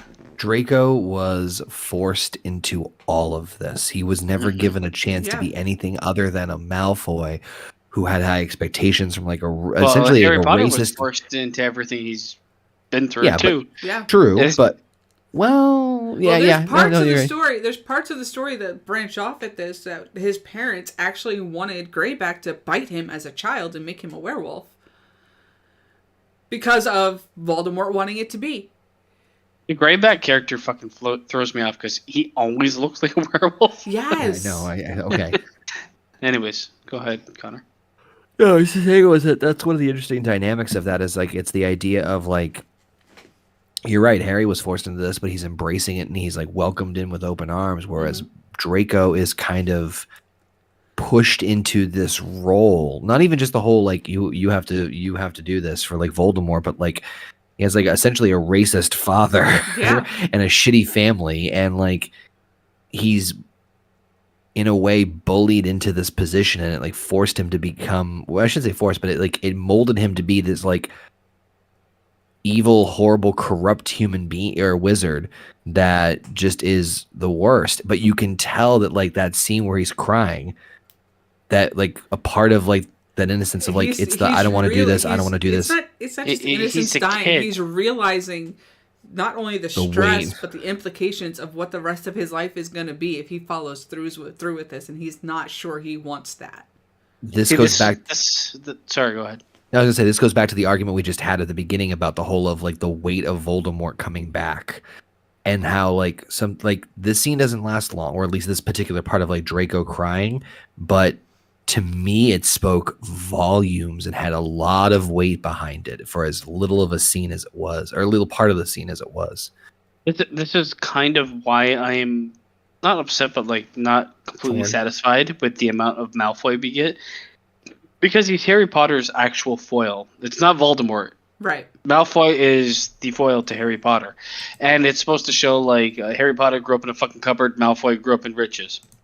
Right? They're the exact opposite, yet there is still that like youthful innocence. Malfoy is not his father, and he's not the decisions his father made, and he's crumbling under the weight of the decisions his father made, and his father is crumbling. You'll go on to see in the movies his father does the exact same thing. Well, it's at this point that his father is actually in jail. Yeah. Keep going. So, I'll be right back. Keep going. We get to that point where they're kind of the same person, though there's like a strong, fucking scaly, disgusting exterior to them.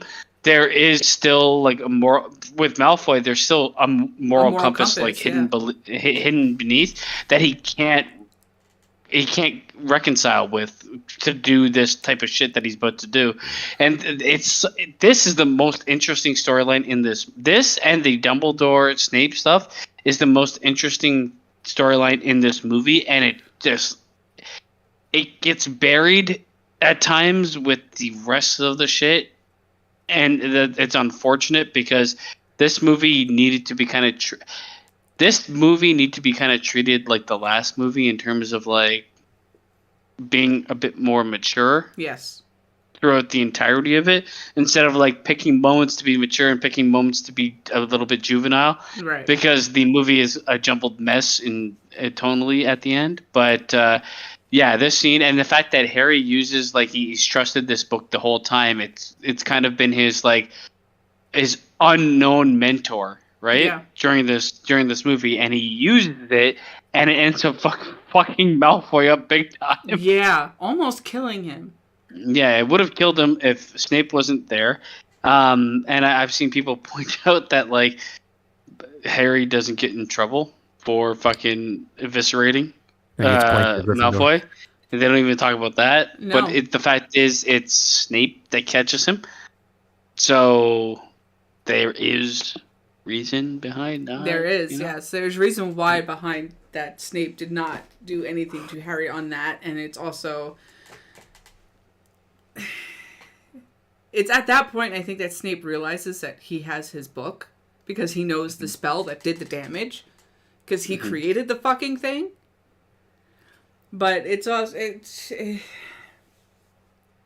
a big jumbled mess, but at the same time, the undertones of just this scene alone mesh everything in so well. Because you got the hatred for Harry, you have the Harry trying to figure things out and being so obsessed with the fact that this is all Malfoy and that he's a Death Eater and that he's following Voldemort's orders, and everything is tying together in that aspect. And they get together in this bathroom and they have their duel where he almost kills Malfoy, which would have freed Malfoy from all of this. Yeah, he wouldn't be alive. But again, yes, but at the same time, I think at this point in where Malfoy was mentally, he would have accepted it as well. Honestly, I love the fact that they show, like, it's almost a reversal of fortune with Harry being so confident and being so supported, doing something terrible to somebody else. In the books, it plays out really well, and from what I remember of it being like that kind of reversal of fortune of now the person that was high and mighty, that was always like I am better than everybody else, is tasked with something they can't handle and mentally crumbles. And then the protagonist of the story deals fucking a potentially deadly blow to this person where you kind of like we said in the beginning, I feel bad for Malfoy, and that's that moment where you're like, holy fuck, like we don't know yet what's weighing on him to an extent, but we know it's major shit. And our protagonist is just fucking cut his body in a billion pieces. Well, he slashed him a billion times. He didn't cut him into a billion pieces, but Connor, your thoughts on the scene with Malfoy in the bathroom? Hard to add really too much more to it than what I was mentioning about like the weight of him crying, and then like the whole they're fighting out of desperation, and the other part that and forgive me if this was mentioned before, but like Harry didn't even attempt to comfort Draco. Did anybody? I don't know if anybody. I don't even think he didn't. Like I said, I don't think he thinks of him as like a person. He thinks of him as like an adversary because he thinks he has the mark and he thinks he's one of the Death Eaters. So he's not even going to consider the human side of him, which is dangerous. Yeah. But it's also he didn't really get the chance because at that point Snape came in and just gave him that death look, so he knew he had to get out of there. Well, this is before he did that when he was crying, looking at himself in the mirror. Harry didn't ask him like if he was okay or what's going on. He just said like something like, "Oh, you cursed it, didn't you? When you did all this and blah blah blah." And it was instant. And so it's interesting because it kind of points the dynamic of like, yeah, these two were like school rivals, but now shit has gone so complex and so far above and beyond that they're practically willing to almost kill each. I know they're not trying to, obviously, but they were like, it came across as like they were trying Stomped to kill each his other. face and tried to send him back at the beginning of the movie. So it's escalated to the point of very much Attempted physical murder. violence. Mm-hmm. And it's at So this it point. It's also at this point that the Dumbledore's army, as a group, the small portion of them, Ginny, Hermione, Ron, and Harry, all decide that it is now time that Harry needs to be rid of the Half-Blood Prince and to hide this the potions book. Mm-hmm. Which I'm pretty sure by this point he has memorized anyway, but nobody really thinks about that. So they head off to the room of requirement, where with Harry and Ginny head off to the room of requirement where they walk in. Now, throughout the movie at this point, that they're at Hogwarts, we see Malfoy constantly going to the room of requirement and looking at this cabinet and putting an apple in this cabinet, taking a bite of an apple out of the apple and putting it in the cabinet. And then he finally progressed to birds, and the birds kept coming back dead. And with Harry and Ginny getting into the room of requirement, they see the cabinet because they hear the bird inside of it, and they open the door and the bird flies out, and that's when we get our hint that the cabinet is now fixed and shit is going to start getting extremely real very soon.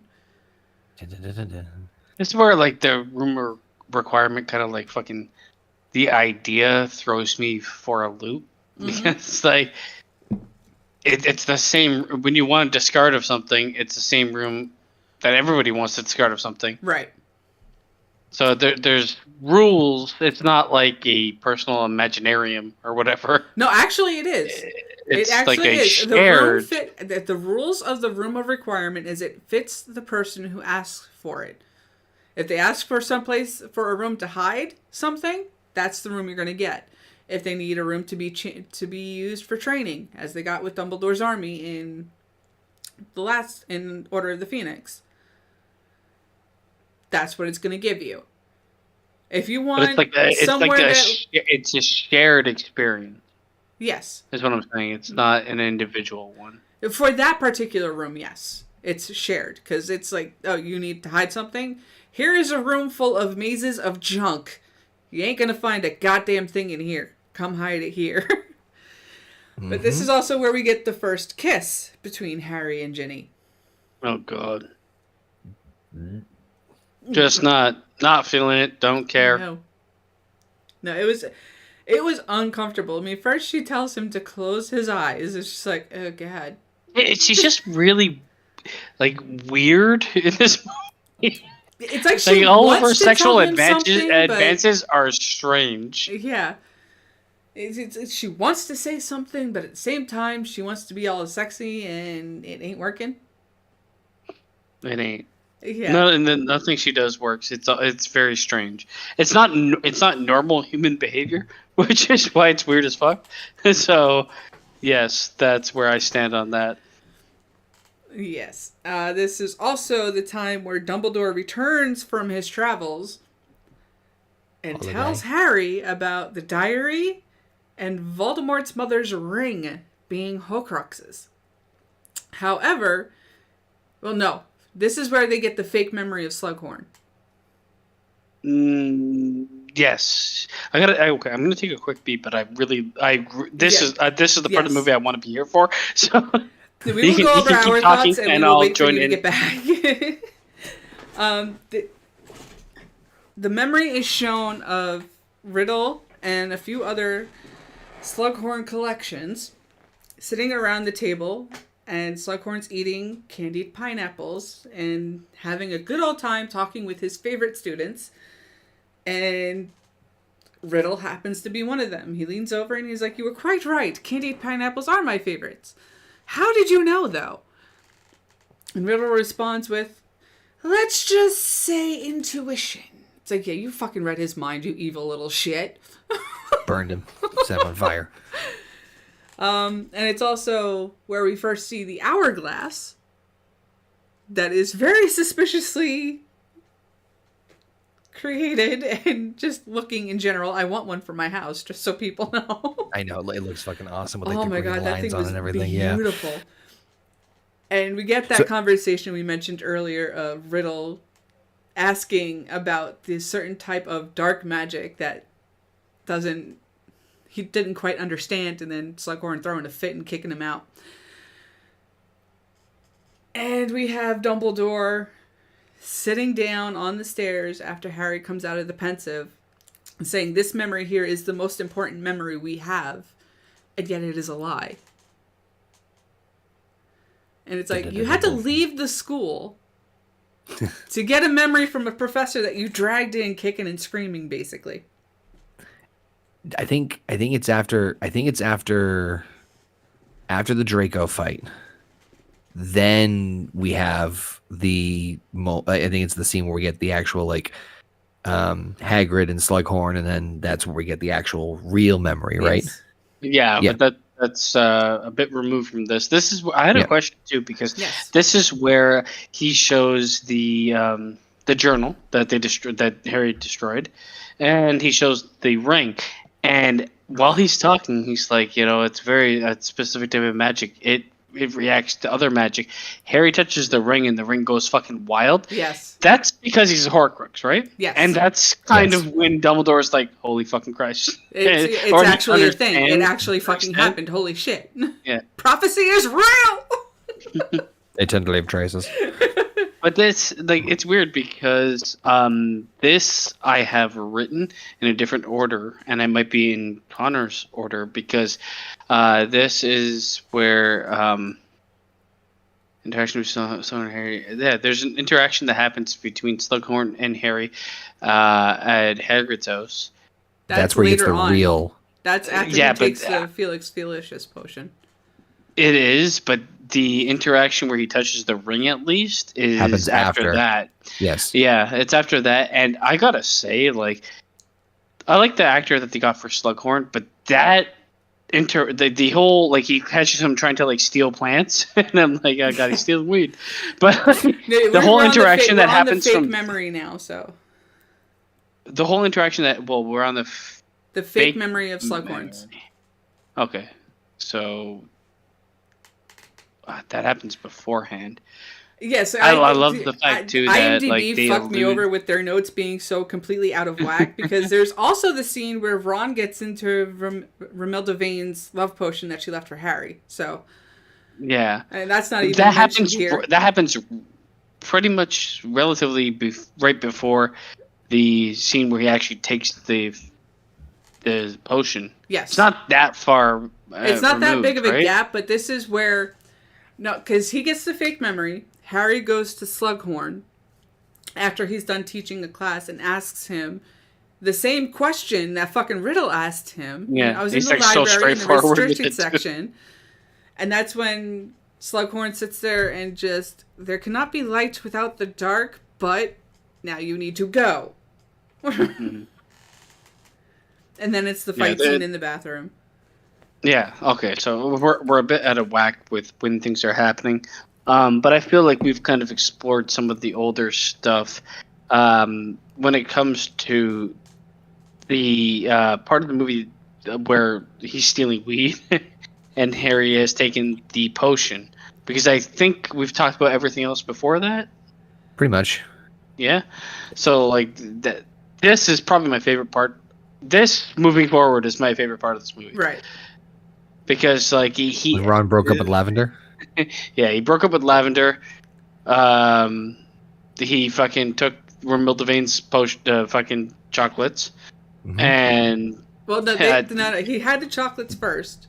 Harry came back after visiting with Dumbledore from the fake memory, and realized and he's like, "You had this is all of them." This is after Harry had asked Slughorn about the book the piece of magic he had been and reading about. he got rejected. He comes back to the dormitory, sees Ron sitting very dreamily staring out of the window in the boys' dormitory of Gryffindor Tower, and I love her. I did enjoy like the whole fucking that entire stretch.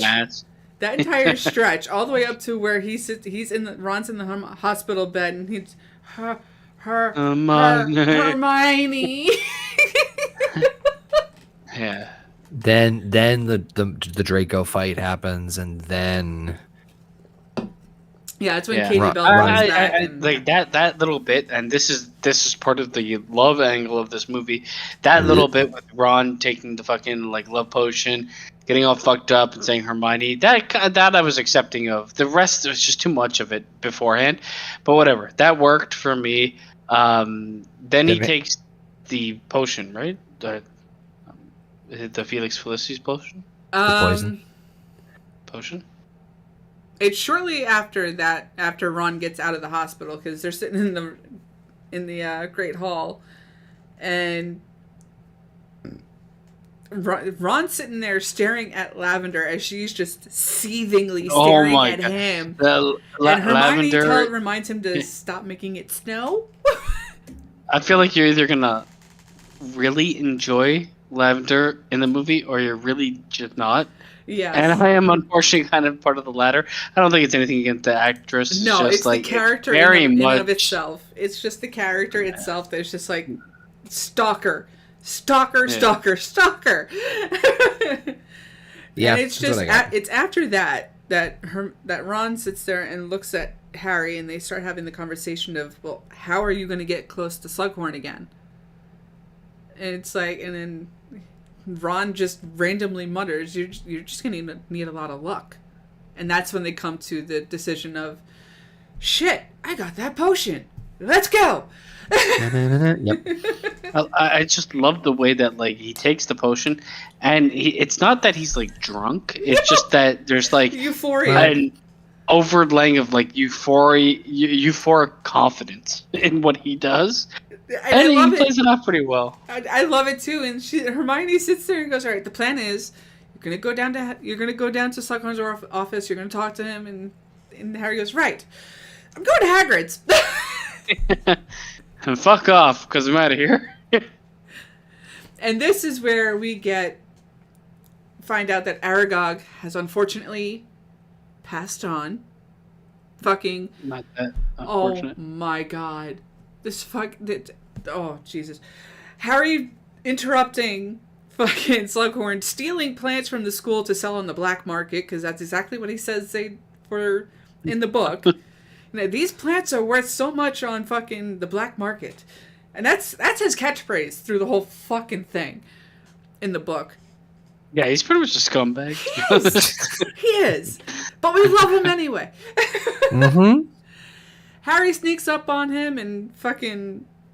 Merlin's beard, Harry! He almost gave me a heart attack. Oh, well, carry on. I'm going to Hagrid's. And the Slughorn's like, I can't let a student just go out in the middle of the dark when all this shit's going on. And Harry's, well, then come with me. There's that hollow responsibility. I love the fact that when they go out there, it's like 6 p.m. Yeah. It's still light outside. Pitch blackout. Oh my god. The funeral scene for fucking Aragog. That was actually pretty awesome. That's funny for me. Slughorn sitting there. Oh my god, is that a tentacula? It's the largest one I've ever seen. Hagrid, do you mind if I take some of the venom? You know, this is why I keep vials on me for this exact moment. He's like perfect potions master. But anyways, yeah, he breaks off a mandible, which is fucking pretty funny. And do you want me to say a few words? Yes. Dear Aragog. When they get back to the actual house, this is one of the favorite scenes in this movie. They get back to the house and they do the like drunken fucking singing songs together. Yep. But like once Hagrid passes out, and the conversation that Slughorn and Harry have is Oh my God. actually really good. It's that is the scene that makes you just like full stop realize how much trauma this man went through. Because we get to that scene, which I also want to just point out. Hagrid passed out after one pint. I think it was Slughorn assumed was that they still drank a going. lot more. They were pretty fucked up before that happened. It He's a seemed cheap like date. they drank a lot more than that beforehand. Right. I mean, he would have whatever. But I love the yes. fact that Hi.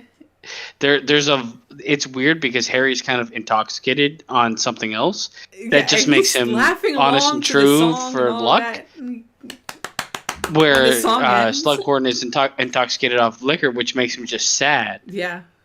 And it's a very interesting back and forth between the two, because one is just straightforward with heavy hitting fucking things, and the other one is like he's always fucking skirted the issue of like responsibility or of like the bad side to knowing a bunch of like this shows his actual vulnerability in this scene, and I really think the actor killed it. Yes, he tells the story of, for those of you who haven't watched it, he tells the story of one day coming into class and seeing on his desk a tiny little fishbowl with no more than a half inch of water in it and a flower petal sitting on top. He touched the petal, and before the flower petal hit the bottom of the bowl, it had transformed into a fish. And the flower petal was of a petal off of a lily. And one day he came down out of his office to his desk to see that the fish had died. And that's when he knew what had happened to Lily. And that's when Harry then, coming down off of the euphoria, comes back at him and says, "Give us the real memory then. Tell us what really happened at that moment with Tom Riddle. And don't let my mother's death be for nothing. Be as strong as my mother was." And that's the line where I was almost just like, oh my God! that whole interaction was great, and I love the fact that it starts with like a drunken telling of tales, and his is the fact that the fish just disappeared. Yeah. But then you learn exactly why it disappeared, and the fact that Harry is just like no fucks given. Yeah. It's just like, tell me what happened, or else everything is for nothing. It's like it was really good to see like the vulnerable side of Slughorn that he like hides as his character, right? Between that and him pleading, Harry, when you see this, please do not look at me any differently. You don't know what he was like even then. At such a young age, which was just even more just like, what fuck, man? What did this kid put the teachers through now? Oh my God. So especially this teacher that kind of like put kids on a pedestal and used that pedestal to make his name. So you knew when he put fucking Tom Riddle on a pedestal and Tom Riddle turned out to be Voldemort, his fucking reputation took a massive hit. Yes, absolutely. And the fact that the Death Eaters were the first ones knocking on his doors to bring him back to Voldemort at the same time at the beginning of this movie, it's just... That's why he's turning into an armchair. Yeah. What a weird sentence to say. And that's when we get the real memory of finding out that Riddle had asked about Horcruxes and how they are made, and then Dumbledore reveals that the diary that they had stabbed with the basilisk tooth in secret chamber, and Voldemort's mother's ring are other Horcruxes. And Dumbledore has said, "I have found a third." And this is where he convinces Harry to meet with him later on that night to go travel to the place where it is hidden. And literally, yes, one of my top 3 favorite moments in the book and in the movies. I'm not gonna lie, they fucking like, except for the fact that it like teleported on a rock fucking 7 miles away. Still one of my favorite moments. Definitely in the book. The moment in the book is great. The moment in the movie is almost as good, which is fucking incredible that they were able to pull it off. Yeah, the area they're talking about is actually a cave, which is not far from the orphanage that Tom Riddle was in. This was the cave that he had lured those two other children from the orphanage to, and did unspeakable things to them and hurt them so badly that they were hospitalized. And of course, Voldemort, being the cruel, evil bastard that he is, the only way to get any deeper into this cave is to offer a sacrifice. And we all know Voldemort is the type that deals in blood. So before we go even further into this, Connor, what are your thoughts on those scenes leading up to this? Okay, a couple things. First of all, the scene of like Slughorn, like kind of, I don't want to say pouring out his soul, but the whole fish thing, you know, that might be one of my favorite scenes in the whole movie, to be honest with you. And it's something about like, it's those moments when you have like in a typical movie where you have like the comedic like fumbler or the person who's always bumbling around, can't do anything right, always messes up, but you slow down to like really have like a serious brevity moment. And I loved all of that, but I did giggle like what Paceman said. It's like, yeah, so Professor, fuck all that and just tell me what really happened, because otherwise Mom died for nothing and it's your fault. Yeah. but that scene sold me on Slughorn personally. Just on a personal note, that particular, like, the way he like slowed down and you could hear the sorrow in his tone when he told the story. Like you could, I don't know about you guys. Could see I it could too on his feel. face. The actor did an amazing job. I could feel the grief in that scene. So that was the first part. Second, I put a note here. This might just because I just came from fucking going through like 50 museums in Washington D.C.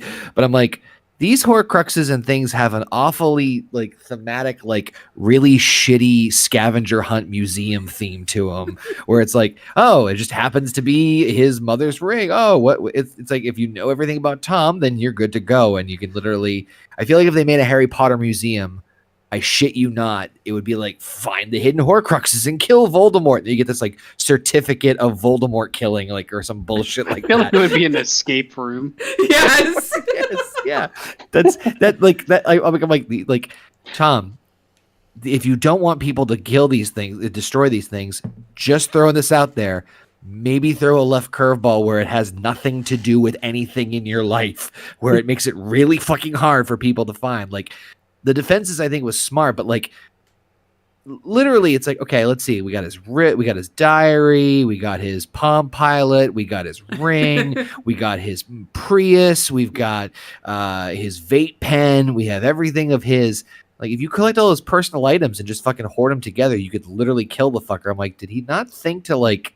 Now, I will say, outside of the location, is this the Horcrux is drinking a bunch of water? Like, what? No, it wasn't water. It was a potion. It wasn't. Was it a Horcrux, or was it just to find the? It was supposed to be for the locket. Yes. And the RAB thing was left in it, right? Yes. Yes, that's. I This remember is that also the movie that we are introduced to the Inferi. Oh yeah, Those creatures that come out of the water and drag Harry in. Flockhart. A group of anorexics that just. I did love how I don't know if they ever really explained this, but I love how literally Dumbledore's like, Harry, your blood is far more important than mine, or it's like, you know, all these like, you're more important than I am, because he knows he's gonna die. It's not just that. It's not just that. We have to remember, Harry is a Horcrux himself. So if he gets injured in any way that actually spills blood, Voldemort's going to know about it. Like when Malfoy broke his nose. Voldemort knows about it. Well, the thing is with also, like, he knows he's going to die. Oh, Dumbledore, you mean? Dumbledore, yes. Dumbledore knows. Yes, he knows he's going to die. So it's like, either I'm going to be killed by Snape, or my hand is going to kill me with the spreading of that shit. Yes. The diseased hand because he put on the ring. This is why he puts himself at like risk. This is one of my favorite scenes in all Yes. honesty. Like, and I will go on. The only part I'm a little like perplexed at is that line of like, oh, Harry, your blood is far more important than mine. Why don't I drink the water? Well, I'm older and stronger. Like, because he knows he's gonna die. He knows Harry's gonna die. And he knows that potion. No, later on. Okay, later on in the story, when there's a flashback with Snape and him, Snape is like, how long do you have? A year, maybe, after the fucking hand thing. Right. So when he's going to die. So okay, so then the ultimate question then is, at this point, is it later confirmed that Dumbledore knows that Harry is a Horcrux? Oh, it's confirmed that Dumbledore knows when he went to touch the ring and the ring did that spinning trick on the desk. Okay. Because he gave Harry that look. Because magic interacts with magic. Yeah. So he brought Harry with him to also kill him. Shit. It's really true. You are one yourself. My point is, why did he bring Harry with him? Because he knew he was going to need somebody to help him drink that potion. Because you saw how he was acting. Two just cups of that potion in, and Dumbledore was going, "No, please make it stop. Please, no more. Please, no more." He was begging in tears. Begging right, to stop which I being love. fed I love this that. potion. So if he was there himself, he wouldn't have been able to do it. I think it's because he knows Harry is going to have to finish this mission. Yes. And he has to understand kind of what's at stake. Yes. That's the only reason I can give, and that's kind of like padding the plot for just he's the main character and he has to be there for this.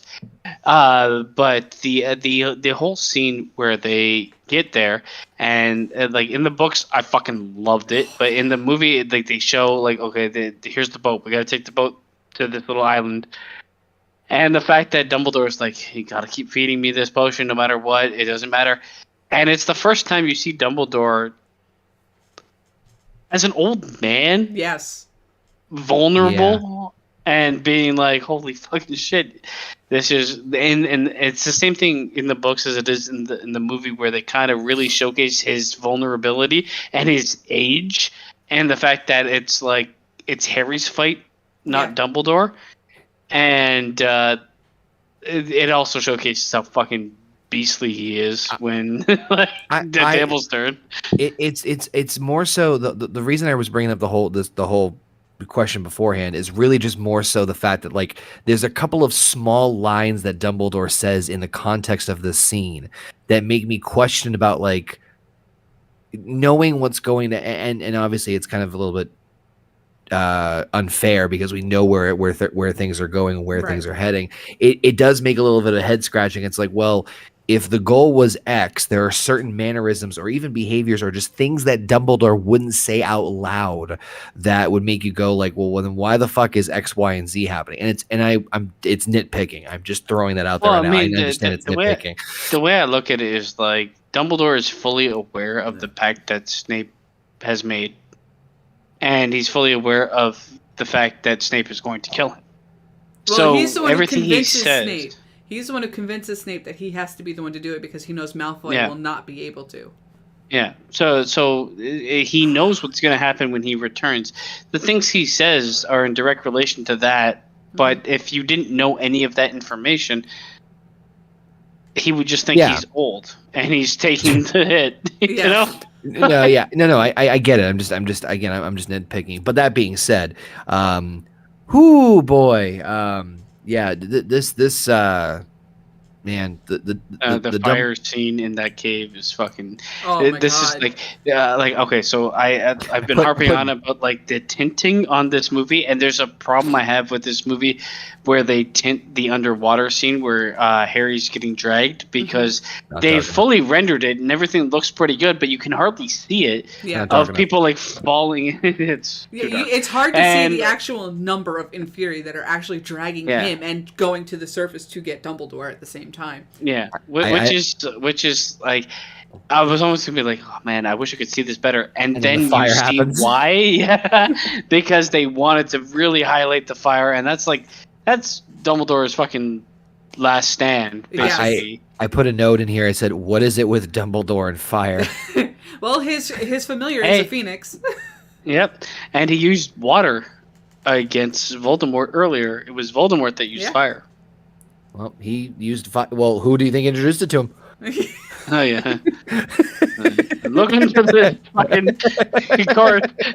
this fucking cupboard for a box of things you stole. How'd you learn that? Let me take you back to a time. And this Let is me where- introduce you to Severus in the fucking in the fireplace. But everything you guys said about the vulnerability of Dumbledore and like seeing him like suffering and stuff, because you never up until this point in the entire franchise saw him weak. Yes. Never. You And never saw him whimper. You never saw him like back down. You never saw him like, not even with the fight with Voldemort. Like you never see it, but like this was the first like weakened moment. And oh man, the timing of it happening here this far into like the story, it just adds like another sucker punch of like emotion, like right on top of everything else. It's so important too, because in the books and in the movies to a very far extent is Dumbledore knows everything. He's almost always in the know. There's certain things that catch him off guard, but for the most part, he knows everything. So like him doing this, it's kind of like a passing of the baton to. He knows he's not the one that is going to defeat Voldemort. It's going to be Harry. It has to be Harry. But the fact that it, like, for Harry's growth, it shows the humanity of the person he looks up to the most in the books as the best fucking wizard in the world, which is Dumbledore, being like beaten down. It's a super important part of the hero journey. And I love the way that they do it in this movie, because they are in the entirety, because they never give up the all-knowing nature of Dumbledore, even when he's gone. Yeah. Which now IMDb is now back on track. Now that we got all that taken care of. Fuck yeah. Alright. Dumbledore, still weakened by the trial, instructs Harry to go to get Snape. However, before Harry can go, footsteps are heard, and Dumbledore tells Harry to hide on the lower floor. The footsteps belong to Draco, who prepares to kill Dumbledore but cannot bring himself to do so. Meanwhile, the Vanishing Cabinet fixed, Bellatrix and other Death Eaters are able to invade Hogwarts through a similar cabinet at Borgin and Burke's, and join Draco in the tower. Snape silently arrives on the lower floor, indicating to Harry to stay quiet, and then goes upstairs, joining the other Death Eaters. Snape then casts the killing spell Avada Kedavra on Dumbledore, throwing him over the side of the tower and killing him. Snape, Draco, and the other Death Eaters depart the school, Bellatrix casting the Death Eater sign over the school, destroying the Great Hall, and setting fire to Hagrid's hut in glee.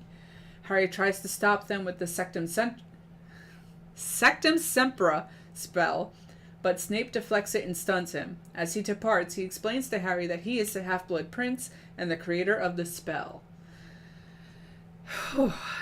I've got a question for you guys, because I feel like How hard did you laugh? no, the idea of having like the Vanishing Cabinet bring in Death Eaters that essentially do nothing. I get the idea behind like his struggle with doing it, because he knows what it might entail. I wish they kind of like stressed the idea of the people coming in, like the Death Eaters coming in, killing like more kids or more staff member or something. Right. Because like the way that it's set up, you could almost get rid of that whole storyline and just have him struggle with trying to kill Dumbledore with like the wine and the necklace. Yeah. It's kind of tricky. Like I get where they don't technically do anything. They just show up. No, if it wasn't for like the cursed necklace and the poison beforehand being like a way they were trying to kill Dumbledore, I would have been like, oh, they're just sending a message that we're literally taking out like the best wizard of them all, and we don't need to kill anybody else because who the fuck cares, because we just killed Dumbledore. Or rather, Draco did, and it's more of like a big, like, grand gesture. But yeah, but like, it kind of undermines the fucking Snape and fucking Malfoy fucking connection, because you've got Bellatrix, the fucking guy that looks like a werewolf. Any of them could have just killed the fucking man. Listen, Hogwarts is the shittiest school on the face of the planet anyway. You know the shit wouldn't be happening. Look, it is. Fucking tell me otherwise. Tell me there aren't some fucking ghetto kids in there, fucking. Anyway, this would not happen in the Russian school. I'm just throwing that out there right now. Though the Russians would fucking. The Russians had a Death Eater fucking running their school. Exactly. This wouldn't happen in the Russian school. They're fucking front line and center for the fucking Death Eaters. We would leave the door wide open for the confident Voldemort. For the okay, so storyline wise, it doesn't make a huge amount of sense. But like for the movie, I get it. This is also a fucking incredibly good scene because you have Harry under the floorboards to an extent, kind of watching everything happen. You have Malfoy showing up and fucking killing it. Yeah. He just this is the best scene in the entire franchise with him, and he is so like torn. The anger, he knows he can't do it, sadness, but he knows he's expected to do it, and he's never gonna do it. But he's still like the thing that I love is he's like broken about doing it when he's talking to Dumbledore, and as soon as Bellatrix Lestrange shows up, he gets like informed to be like, yep, I'm gonna do it. He puts on an act basically to be like he's not torn about doing it. But I love the fact that Harry's there and Snape comes out and he's like, be quiet. And then Snape goes ahead and does it anyway. And it's great. There's two things I have noted here for this scene. Mm-hmm. The first is Snape and Dumbledore's like words. And it goes back to like, hindsight and knowing where things are going, obviously, but like it's very interesting to hear like certain mannerisms, knowing what's coming in the future, and certain things of like foreshadowing. So like when Snape gets there, you just hear Dumbledore say, "Severus, please," and that's it. That's all he says. It can be taken in two different ways. I love it. It can be. It can be. But if we hadn't gotten that flashback scene of Snape sitting there and yelling at Dumbledore, do you not know when enough is enough? Or that you ask for too much? And they give enough to have the audience really still hate Snape, right? Yes. Yep.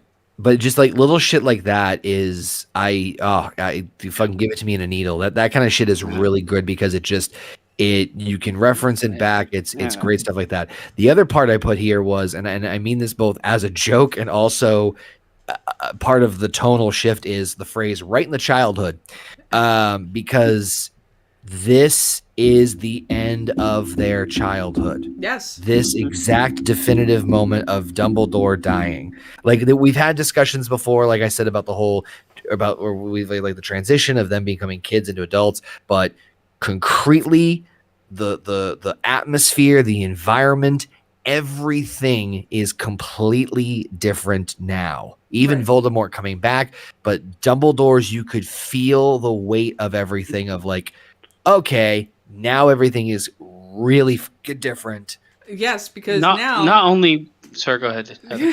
Yes, because now with the death of Dumbledore, you are without the first most powerful wizard on the planet, but you are also dealing with the Elder Wand not being with its true master.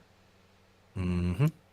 Go ahead, Basement. I gotta pee anyway, real quick. And I feel like the way that I took this is, they basically killed Magic Father for pretty much everybody at the school. But they also killed like the security blanket that like that is there for the youth versus adulthood, where it's like now I have to deal with these things. I'm not looking up to Dumbledore anymore. He's gone. And he was kind of like the overarching protector of everybody at the school, mainly the main cast, but everybody else, and he was always like that buffer that they had, and he's no longer there. I do have to this is the thought that went through my mind after watching this movie like 3 times, when he got fucking Avada Kedavra off the fucking castle top. It's like, did they also cast fucking the thing that repaired the house on his body before they go to him next? Because, good God, he is not. He's a meat sack flying 200 feet. Can I just also note that the name of the spell that kills people is fucking hilarious? And I know we mentioned this before. What's the name? What do they say when they do it? Avada Kedavra. Avada Kedavra. Yeah, cadaver. It's in there. Yeah, I I think wonder what it actually like. There's probably actual like it equates to something in like Latin or some shit. All right, Avada. What does it mean? Avada Death to Kedavra one. actually means I see dead bodies. There you go. It literally there you go. translates to see So I see dead Kedavra's bodies. in it. But like, okay, are we all in agreement that there's no way that he landed 200 feet and his body's intact? No. Yeah. Reparo. Is it just me, or like did anybody else also think like I would have loved to have seen the cutscene of just his body falling like the fucking guy from Cocaine Bear? No, what the fucking Doctor Strange with the fucking Tilda Swinton Yeah. fell off the building. It's like, No, did they really no. need to show this? No, I want the guy from Modern Family from Cocaine Bear, the way he just like, plopped down. That's what I want. The foot lands afterwards. Great. And then what's her face comes back? I've done toes. Yeah, but between but this, it's not only it's the death of their childhood. It's the death of the most powerful wizard on the planet. It's also that scene where he's running after Snape and using his spell against him and yelling at him, "Fight back!" Yeah. And calling him a coward and telling him to fight back. It's just like I love that scene. I just didn't like the I am the Half-Blood Prince. No, even Because it just doesn't really. Yeah. He's like, I am the Half-Blood. But also, like, if your idea was to fucking capture Harry Potter, there he is. Take him. right, but It's the Dark Lords. We'll bring him to the Dark Lord. No, we won't. Let's go. Leave him there. He's paralyzed. Yeah, but if we thought Harry had grown balls in Order of the Phoenix, we know he's grown a pair of balls now. He's yelling at Snape, a very accomplished teacher and wizard in his own right, to fight back against him when all he can do is fucking stun you and knock your wand out of your hand. Don't make me raise my voice any higher than it needs to be. Alright, going back now.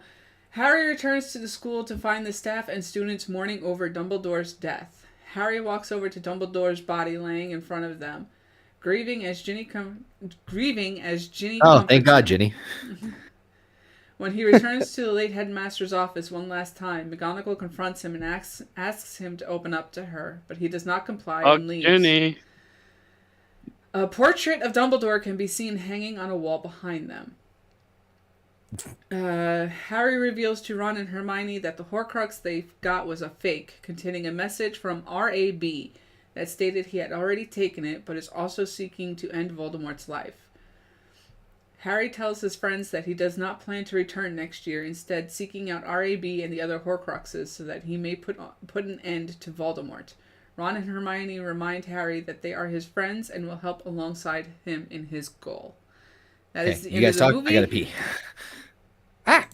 I peed already.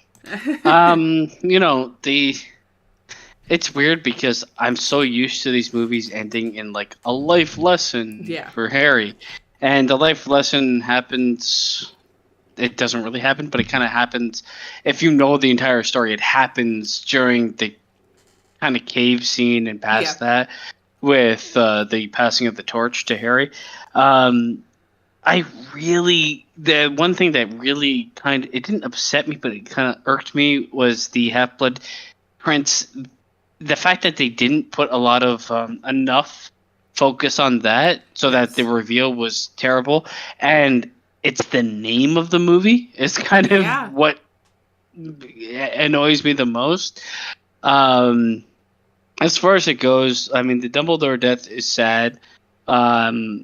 He's my favorite character in all of Harry Potter. Mm-hmm. So seeing him go was tough, but the fact that he's never really gone is part of the Harry Potter fucking lore. I just love the way that he was always like, he knew everything, but he was mysterious and not worth telling. And the fact, I even loved him more after we learned about him more, to be honest. Yeah. Because like that character growth to me is like so perfect. The fact that they kind of humble him is great. But as far as this movie goes, the last fucking 45 minutes were solid. Still, they didn't like really hit home with the Half-Blood Prince moniker and how it worked. I feel like it's too far removed from when Harry was relying on the book to when Yeah. the movie ends, where you're not really like caring anymore. And they also don't make it.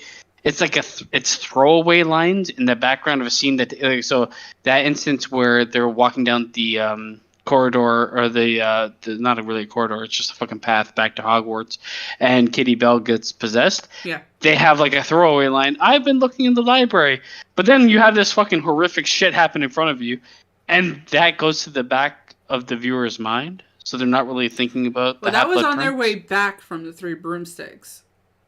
Yeah. When Katie Bell got possessed, got But cursed. well, whenever they do it, it seems like an intermission for the movie. Right. Like it's never really like a huge focal point, and even when it is, you got to get rid of the book. It gets overtaken by the fucking romance angle, Yeah, unfortunately. which I really don't like in this movie. I mean, at the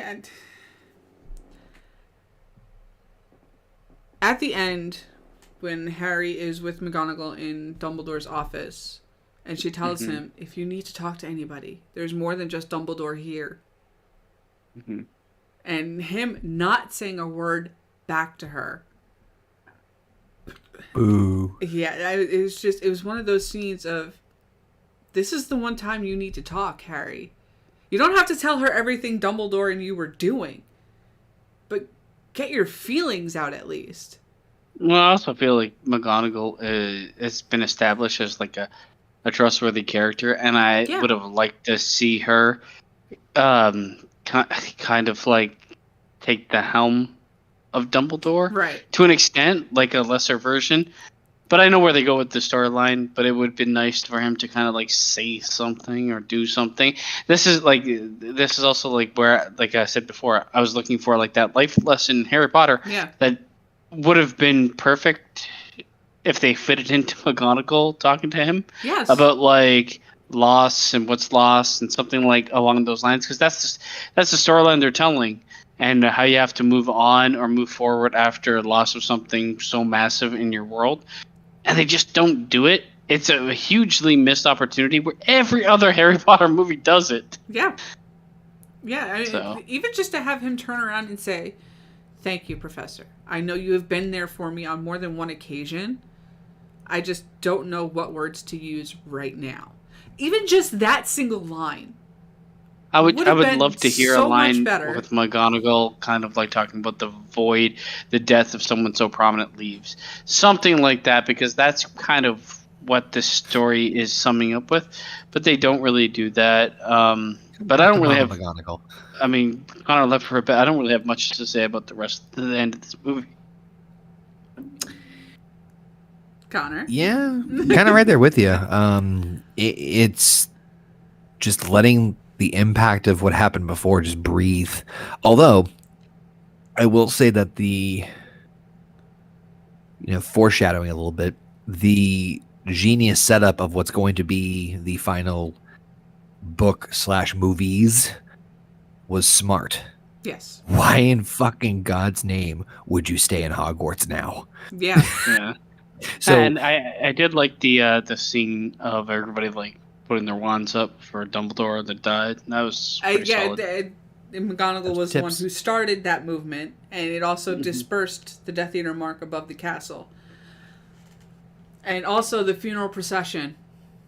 Mm-hmm. You have the students forming a line around the carriage carrying Dumbledore's body to his grave. And then you get the wide shot of Snape up on the castle looking down like, what are we going to do now? And Harry's a dropout. It's all on Snape's shoulders now. Yeah. And Harry's a dropout. Mm-hmm. Yeah. Which really, it makes sense for Ron and Hermione to go with him because they have been with him through the start of all of this. So, of course, they're going to be the real friends and finish this journey with him and make sure he doesn't die until he needs to actually die. Spoiler.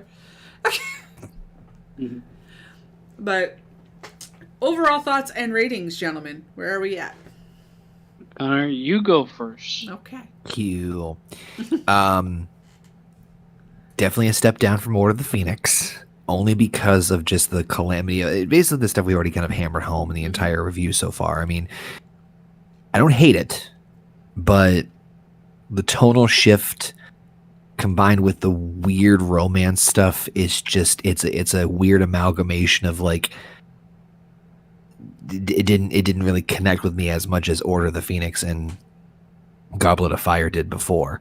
There's a good chunk of stuff that I still love. Slughorn sold me. Draco sold me. There's a lot of like character moment and moments specifically like like the ones of Slughorn and Dumbledore. But it didn't have that same like it just felt a little off in comparison to the others. So I'm probably gonna bring it down to probably like a 7.5, maybe 7 point, like 7.75. Not quite, not definitely not an 8, but not horrible enough. They're definitely not below a 7.5 for me personally. Okay. Basement. I mean, for me, it's one of my favorite books. So, like, looking at how it was translated, I'm not a huge fan of it. I'm still more. I still rather watch it than the first two, because the first two are much like younger base. Mm-hmm. So I will give it a higher rating than them. I'm on board with what Connor says. The one thing I'll say is like it's weird because the things I like about this movie I love, and the things I don't like aren't like breaking for me. It's just I literally could have fucking not watched 40 minutes of this movie. Yeah, I and agree. been okay. And Yep. I feel like on a rewatch, it's kind of a bit grating. So this movie, like JP said, every time you watch this movie, it gets better. I'm the exact opposite. I would have given this movie an 8.5 when I first watched it, an 8 when I second watched it, and now watching it again, I still think it's better than the first two, and the first two I gave a 7 or 7.5 to, so I'll give this a 7.75. I think it might be the weakest of the later movies, but we've got the next one, and that one I'm gonna say probably suffers from more of what this movie suffers from. It's more of nothing, really. Yeah, I just don't like the padding, which is very much like teenage love that doesn't. Like I'm not against like fucking. Whoa, we're gonna watch a movie that involves teens and they're gonna have like a love triangle or fucking love angles. It just doesn't hit. Everything with Dumbledore, which I said before is my favorite character in the Harry Potter series, is great. Yeah. So like the thing is, like half this movie, like I was like, man, half this movie's a 9, the other half is a 6.5 or 7. Just me in the middle. Yeah. So that's where I land. Okay. I'm right around there with you guys. I'm at like a 7.5 for this movie because it's not as strong as 3, 4, and 5 for me. So And the book was fucking great for me. I mean, this again, we run into this thing where it's another one of the massive books within the series that they could have split into 2 parts and given us more to make it feel a little bit stronger, I guess you could say. It's weird. It's weird though because they couldn't even fill one part. Yeah. Which just fucks me up. Yeah, but this is the last 3 movies that we have based off of the last 3 books. They could have been split up to have given us that more grit to them, I guess you could say, that we were supposed to be getting, that we got in the books. But again, the moments in this movie where you get that adult feeling for them, and you get those moments of brevity where you realize, okay, this is not just Harry's point of view anymore. This is now Slughorn's point of view and what he went through with Voldemort as a child, all the way up to the first magical war that he was in charge of. So you realize, all the teachers that were teaching at that point, some of them are still teaching at that school. So they remember what it was like the first time around. And now this time, he's even stronger because now we know he has bits and pieces of his soul literally spread out through the world. And to your point, Connor, earlier, where you sat there and said, if it's all these personal items, they're not. They're not all personal items of his. Because... Oh, that's right. So, yeah, yep. You got the Rowena Ravenclaw's crown. Yep. That's very geniusly hidden in the room of requirements. But they are, for the most part, it's weird because, like, he doesn't pick, like, random objects. They do have some sort of relation to him throughout his life. They do, however, if he had gone with the idea of going with something completely random, he ran the risk of a muggle finding it and being cursed by it or destroying it accidentally. So for the Horcruxes to work, it needs to be something that is personal at some level and that you can hide easily and not have it found. So, but yeah, I'm right there with you guys. I am at a 7.5 for this one. We have Deathly Hallows Part 1 coming up next. I actually think this book and the last book are the hardest books to turn into like a movie because this book specifically, because just like the movie, there is a tonal shift in the book, and like where Heather's saying it could be two because one is almost like the fourth book in like the teenage fucking love shit, and the other part is very much adult, and it's really it making it into one movie. But I also feel like the people that like decided on the script for this movie really picked some things to feature heavily, strangely. Yes. If you're gonna have 2.5 hours of movie, the book can be better than what we saw. Yeah. I can tell you that for sure. Still not a bad film. None of the Harry Potter movies are bad. And in all honesty, like production-wise, the value and the acting, it's all great. It only gets better as far as that level goes. Mm-hmm.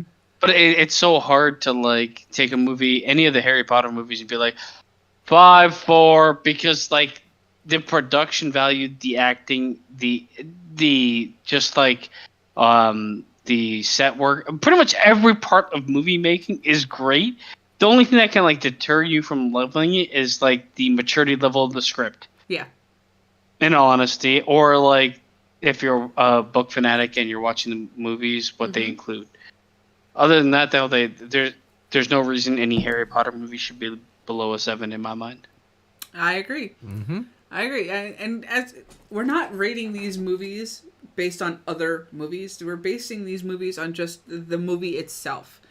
We're keeping to rate them like we rated the books, yeah. The fucking, but also the Marvel Roundtable, where it was like we're within this universe, this is kind of where I want to put it because yeah. Yes. Which we might do an S tier rating when we get to the end of the last one. Ooh. So. I feel like we could do a there's 8 movies, right? Yes. So we could do like a 1 to 8. Where do you put them? Yeah. I don't know if we need to do the fucking S tier shit, but like. I was just putting that out there as, what people can then identify it as. But we'll see. We'll figure that out when the time comes. However, next Wednesday, this Wednesday coming up, we have group game night. Hopefully. Get your sacks what ready. We get to do. Get your stacks ready, everybody. Yep, Sackboy shall return. Thursday, I will be back with some more Hogwarts Legacy. I'm thinking I'm getting closer to the end here. but we shall It's see. gotta be. We shall see, because last I looked, it said I was 78% of the way through the story. So, I know it's been a very long journey through this game, but you know what? It's very worth it. Then Friday, are we HGGM mode, or are we putting that off until next Friday? I'm good to go. Everything's all I'm set. good to go too. I think the only thing we have to talk about is how we're pricing things moving The forward. special matches, yeah. Okay. Yeah, and pretty much everything else. But other than that, I think we're good to go with HGGM. And then for me. Saturday, we will have football with JP. And Sunday, no bucks given. So if you don't want to miss any of that fun stuff, make sure you are subscribed. Hit the like button and share with all of your friends. And be back here with us very, very soon. Have a good night, all. Better show up, God damn it. God damn it. Ner.